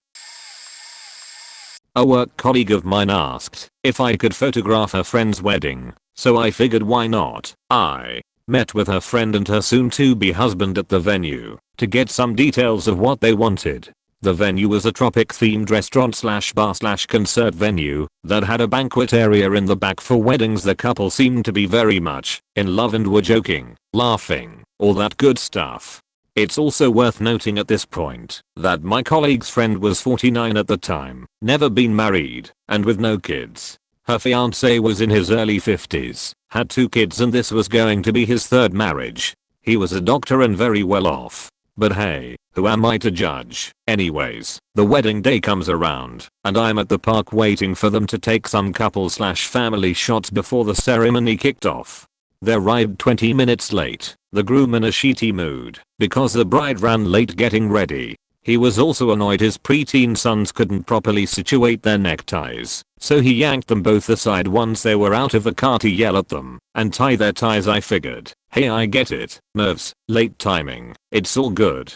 Fast forward to the reception. My work friend, that initially recommended me to her friend, came up to me, drunk as all hell. To paraphrase, she told me how none of her friends liked the groom, this was his 3rd marriage and it probably wouldn't last. They tried telling the bride, but she refused to listen to reason. I was kind of taken aback by that, but not too surprised given the events earlier in the day. I'm not sure if they are still married, but I think I'll ask my colleague the next time I see her. Had someone I knew planned their wedding for the same day as ours. A good friend to both parties ended up being their wedding planner. Figured out everything herself, but gave that bride some kind of reason as to why she couldn't make it to their wedding. Maybe because she knew me and my wife for a longer period of time. Told us in private that she was going to ours instead because there was no way that other one was going to work out. Red flags everywhere. Sure enough, they were definitely divorced within the year. Oh, forgot about the one I actually kind of had a part in. Had a one-night stand, which was the first and only time for me. Boy, was that a mistake, and the girl let me know afterwards that she wanted it to be more than just that. Wasn't a fan of the idea. Tried to make that clear, finally did so, and then found out that she was currently just on a break from her fiancé in the military, and they were getting back together soon. Okay, cool. I feel less bad about trying to ghost you. She also tried to come over to my apartment so she could bitch about her fiancé, wanted to do a double date with me and my girlfriend. My girlfriend was way too excited about this possibility since she knew how bizarre the whole thing was, and then invited me to drink with her in the hot tub alone. This was all after the fiancé reveal. I was also good friends with one of the girls who would be fiancé chick's bridesmaid. The day of the wedding, bridesmaid catches fiancé chick blowing her boyfriend. So wedding got cancelled at this point for the 2nd time. Bridesmaid told me much later on that fiancé chick still ended up marrying her guy, who took her back after multiple known times of cheating on him. I did not think that he was the best looking guy, so I'm assuming it had something to do with not wanting to lose someone who he knows is somewhat interested in him. A little mean, but I couldn't figure out why the hell he would still marry her after all the shit she did. Last I saw, they were no longer together, and she was married to someone who looked like they were a good 20 to 25 years older than me. Holy crap, I do not miss that kind of drama. Edit, added a story, and fixed some details. Red flags were pretty constant leading up to the wedding, but the 24H highlights up to the wedding is sad/funny/embarrassing enough. Yes, this is 100% true. Bride-to-be got caught lying about having boys on the side, showed up drunk to the walkthrough, then insisted everyone leave the rehearsal dinner the groom's family had catered to go to her favorite bar. At the bar, bride started a one-sided fist fight with groom on the dance floor after he brought up said side pieces. Then hopped in a truck and left with 3 guys nobody knew. Her mother got caught with a guy in the parking lot, so her dad left in embarrassment. Mom opted to get a ride home from parking lot guy, leaving the groom and his family with the tab. Day if everyone shows up on time except for the bride, her parents, one of her bridesmaids and the husband of another bridesmaid who said he was crashing with the groom. Not true. Bride was dropped off by the same truck she left with a few hours past the scheduled start time in street clothes reeking of alcohol, clove cigars and fat people such. Hopped into her dress and acted like nothing was wrong.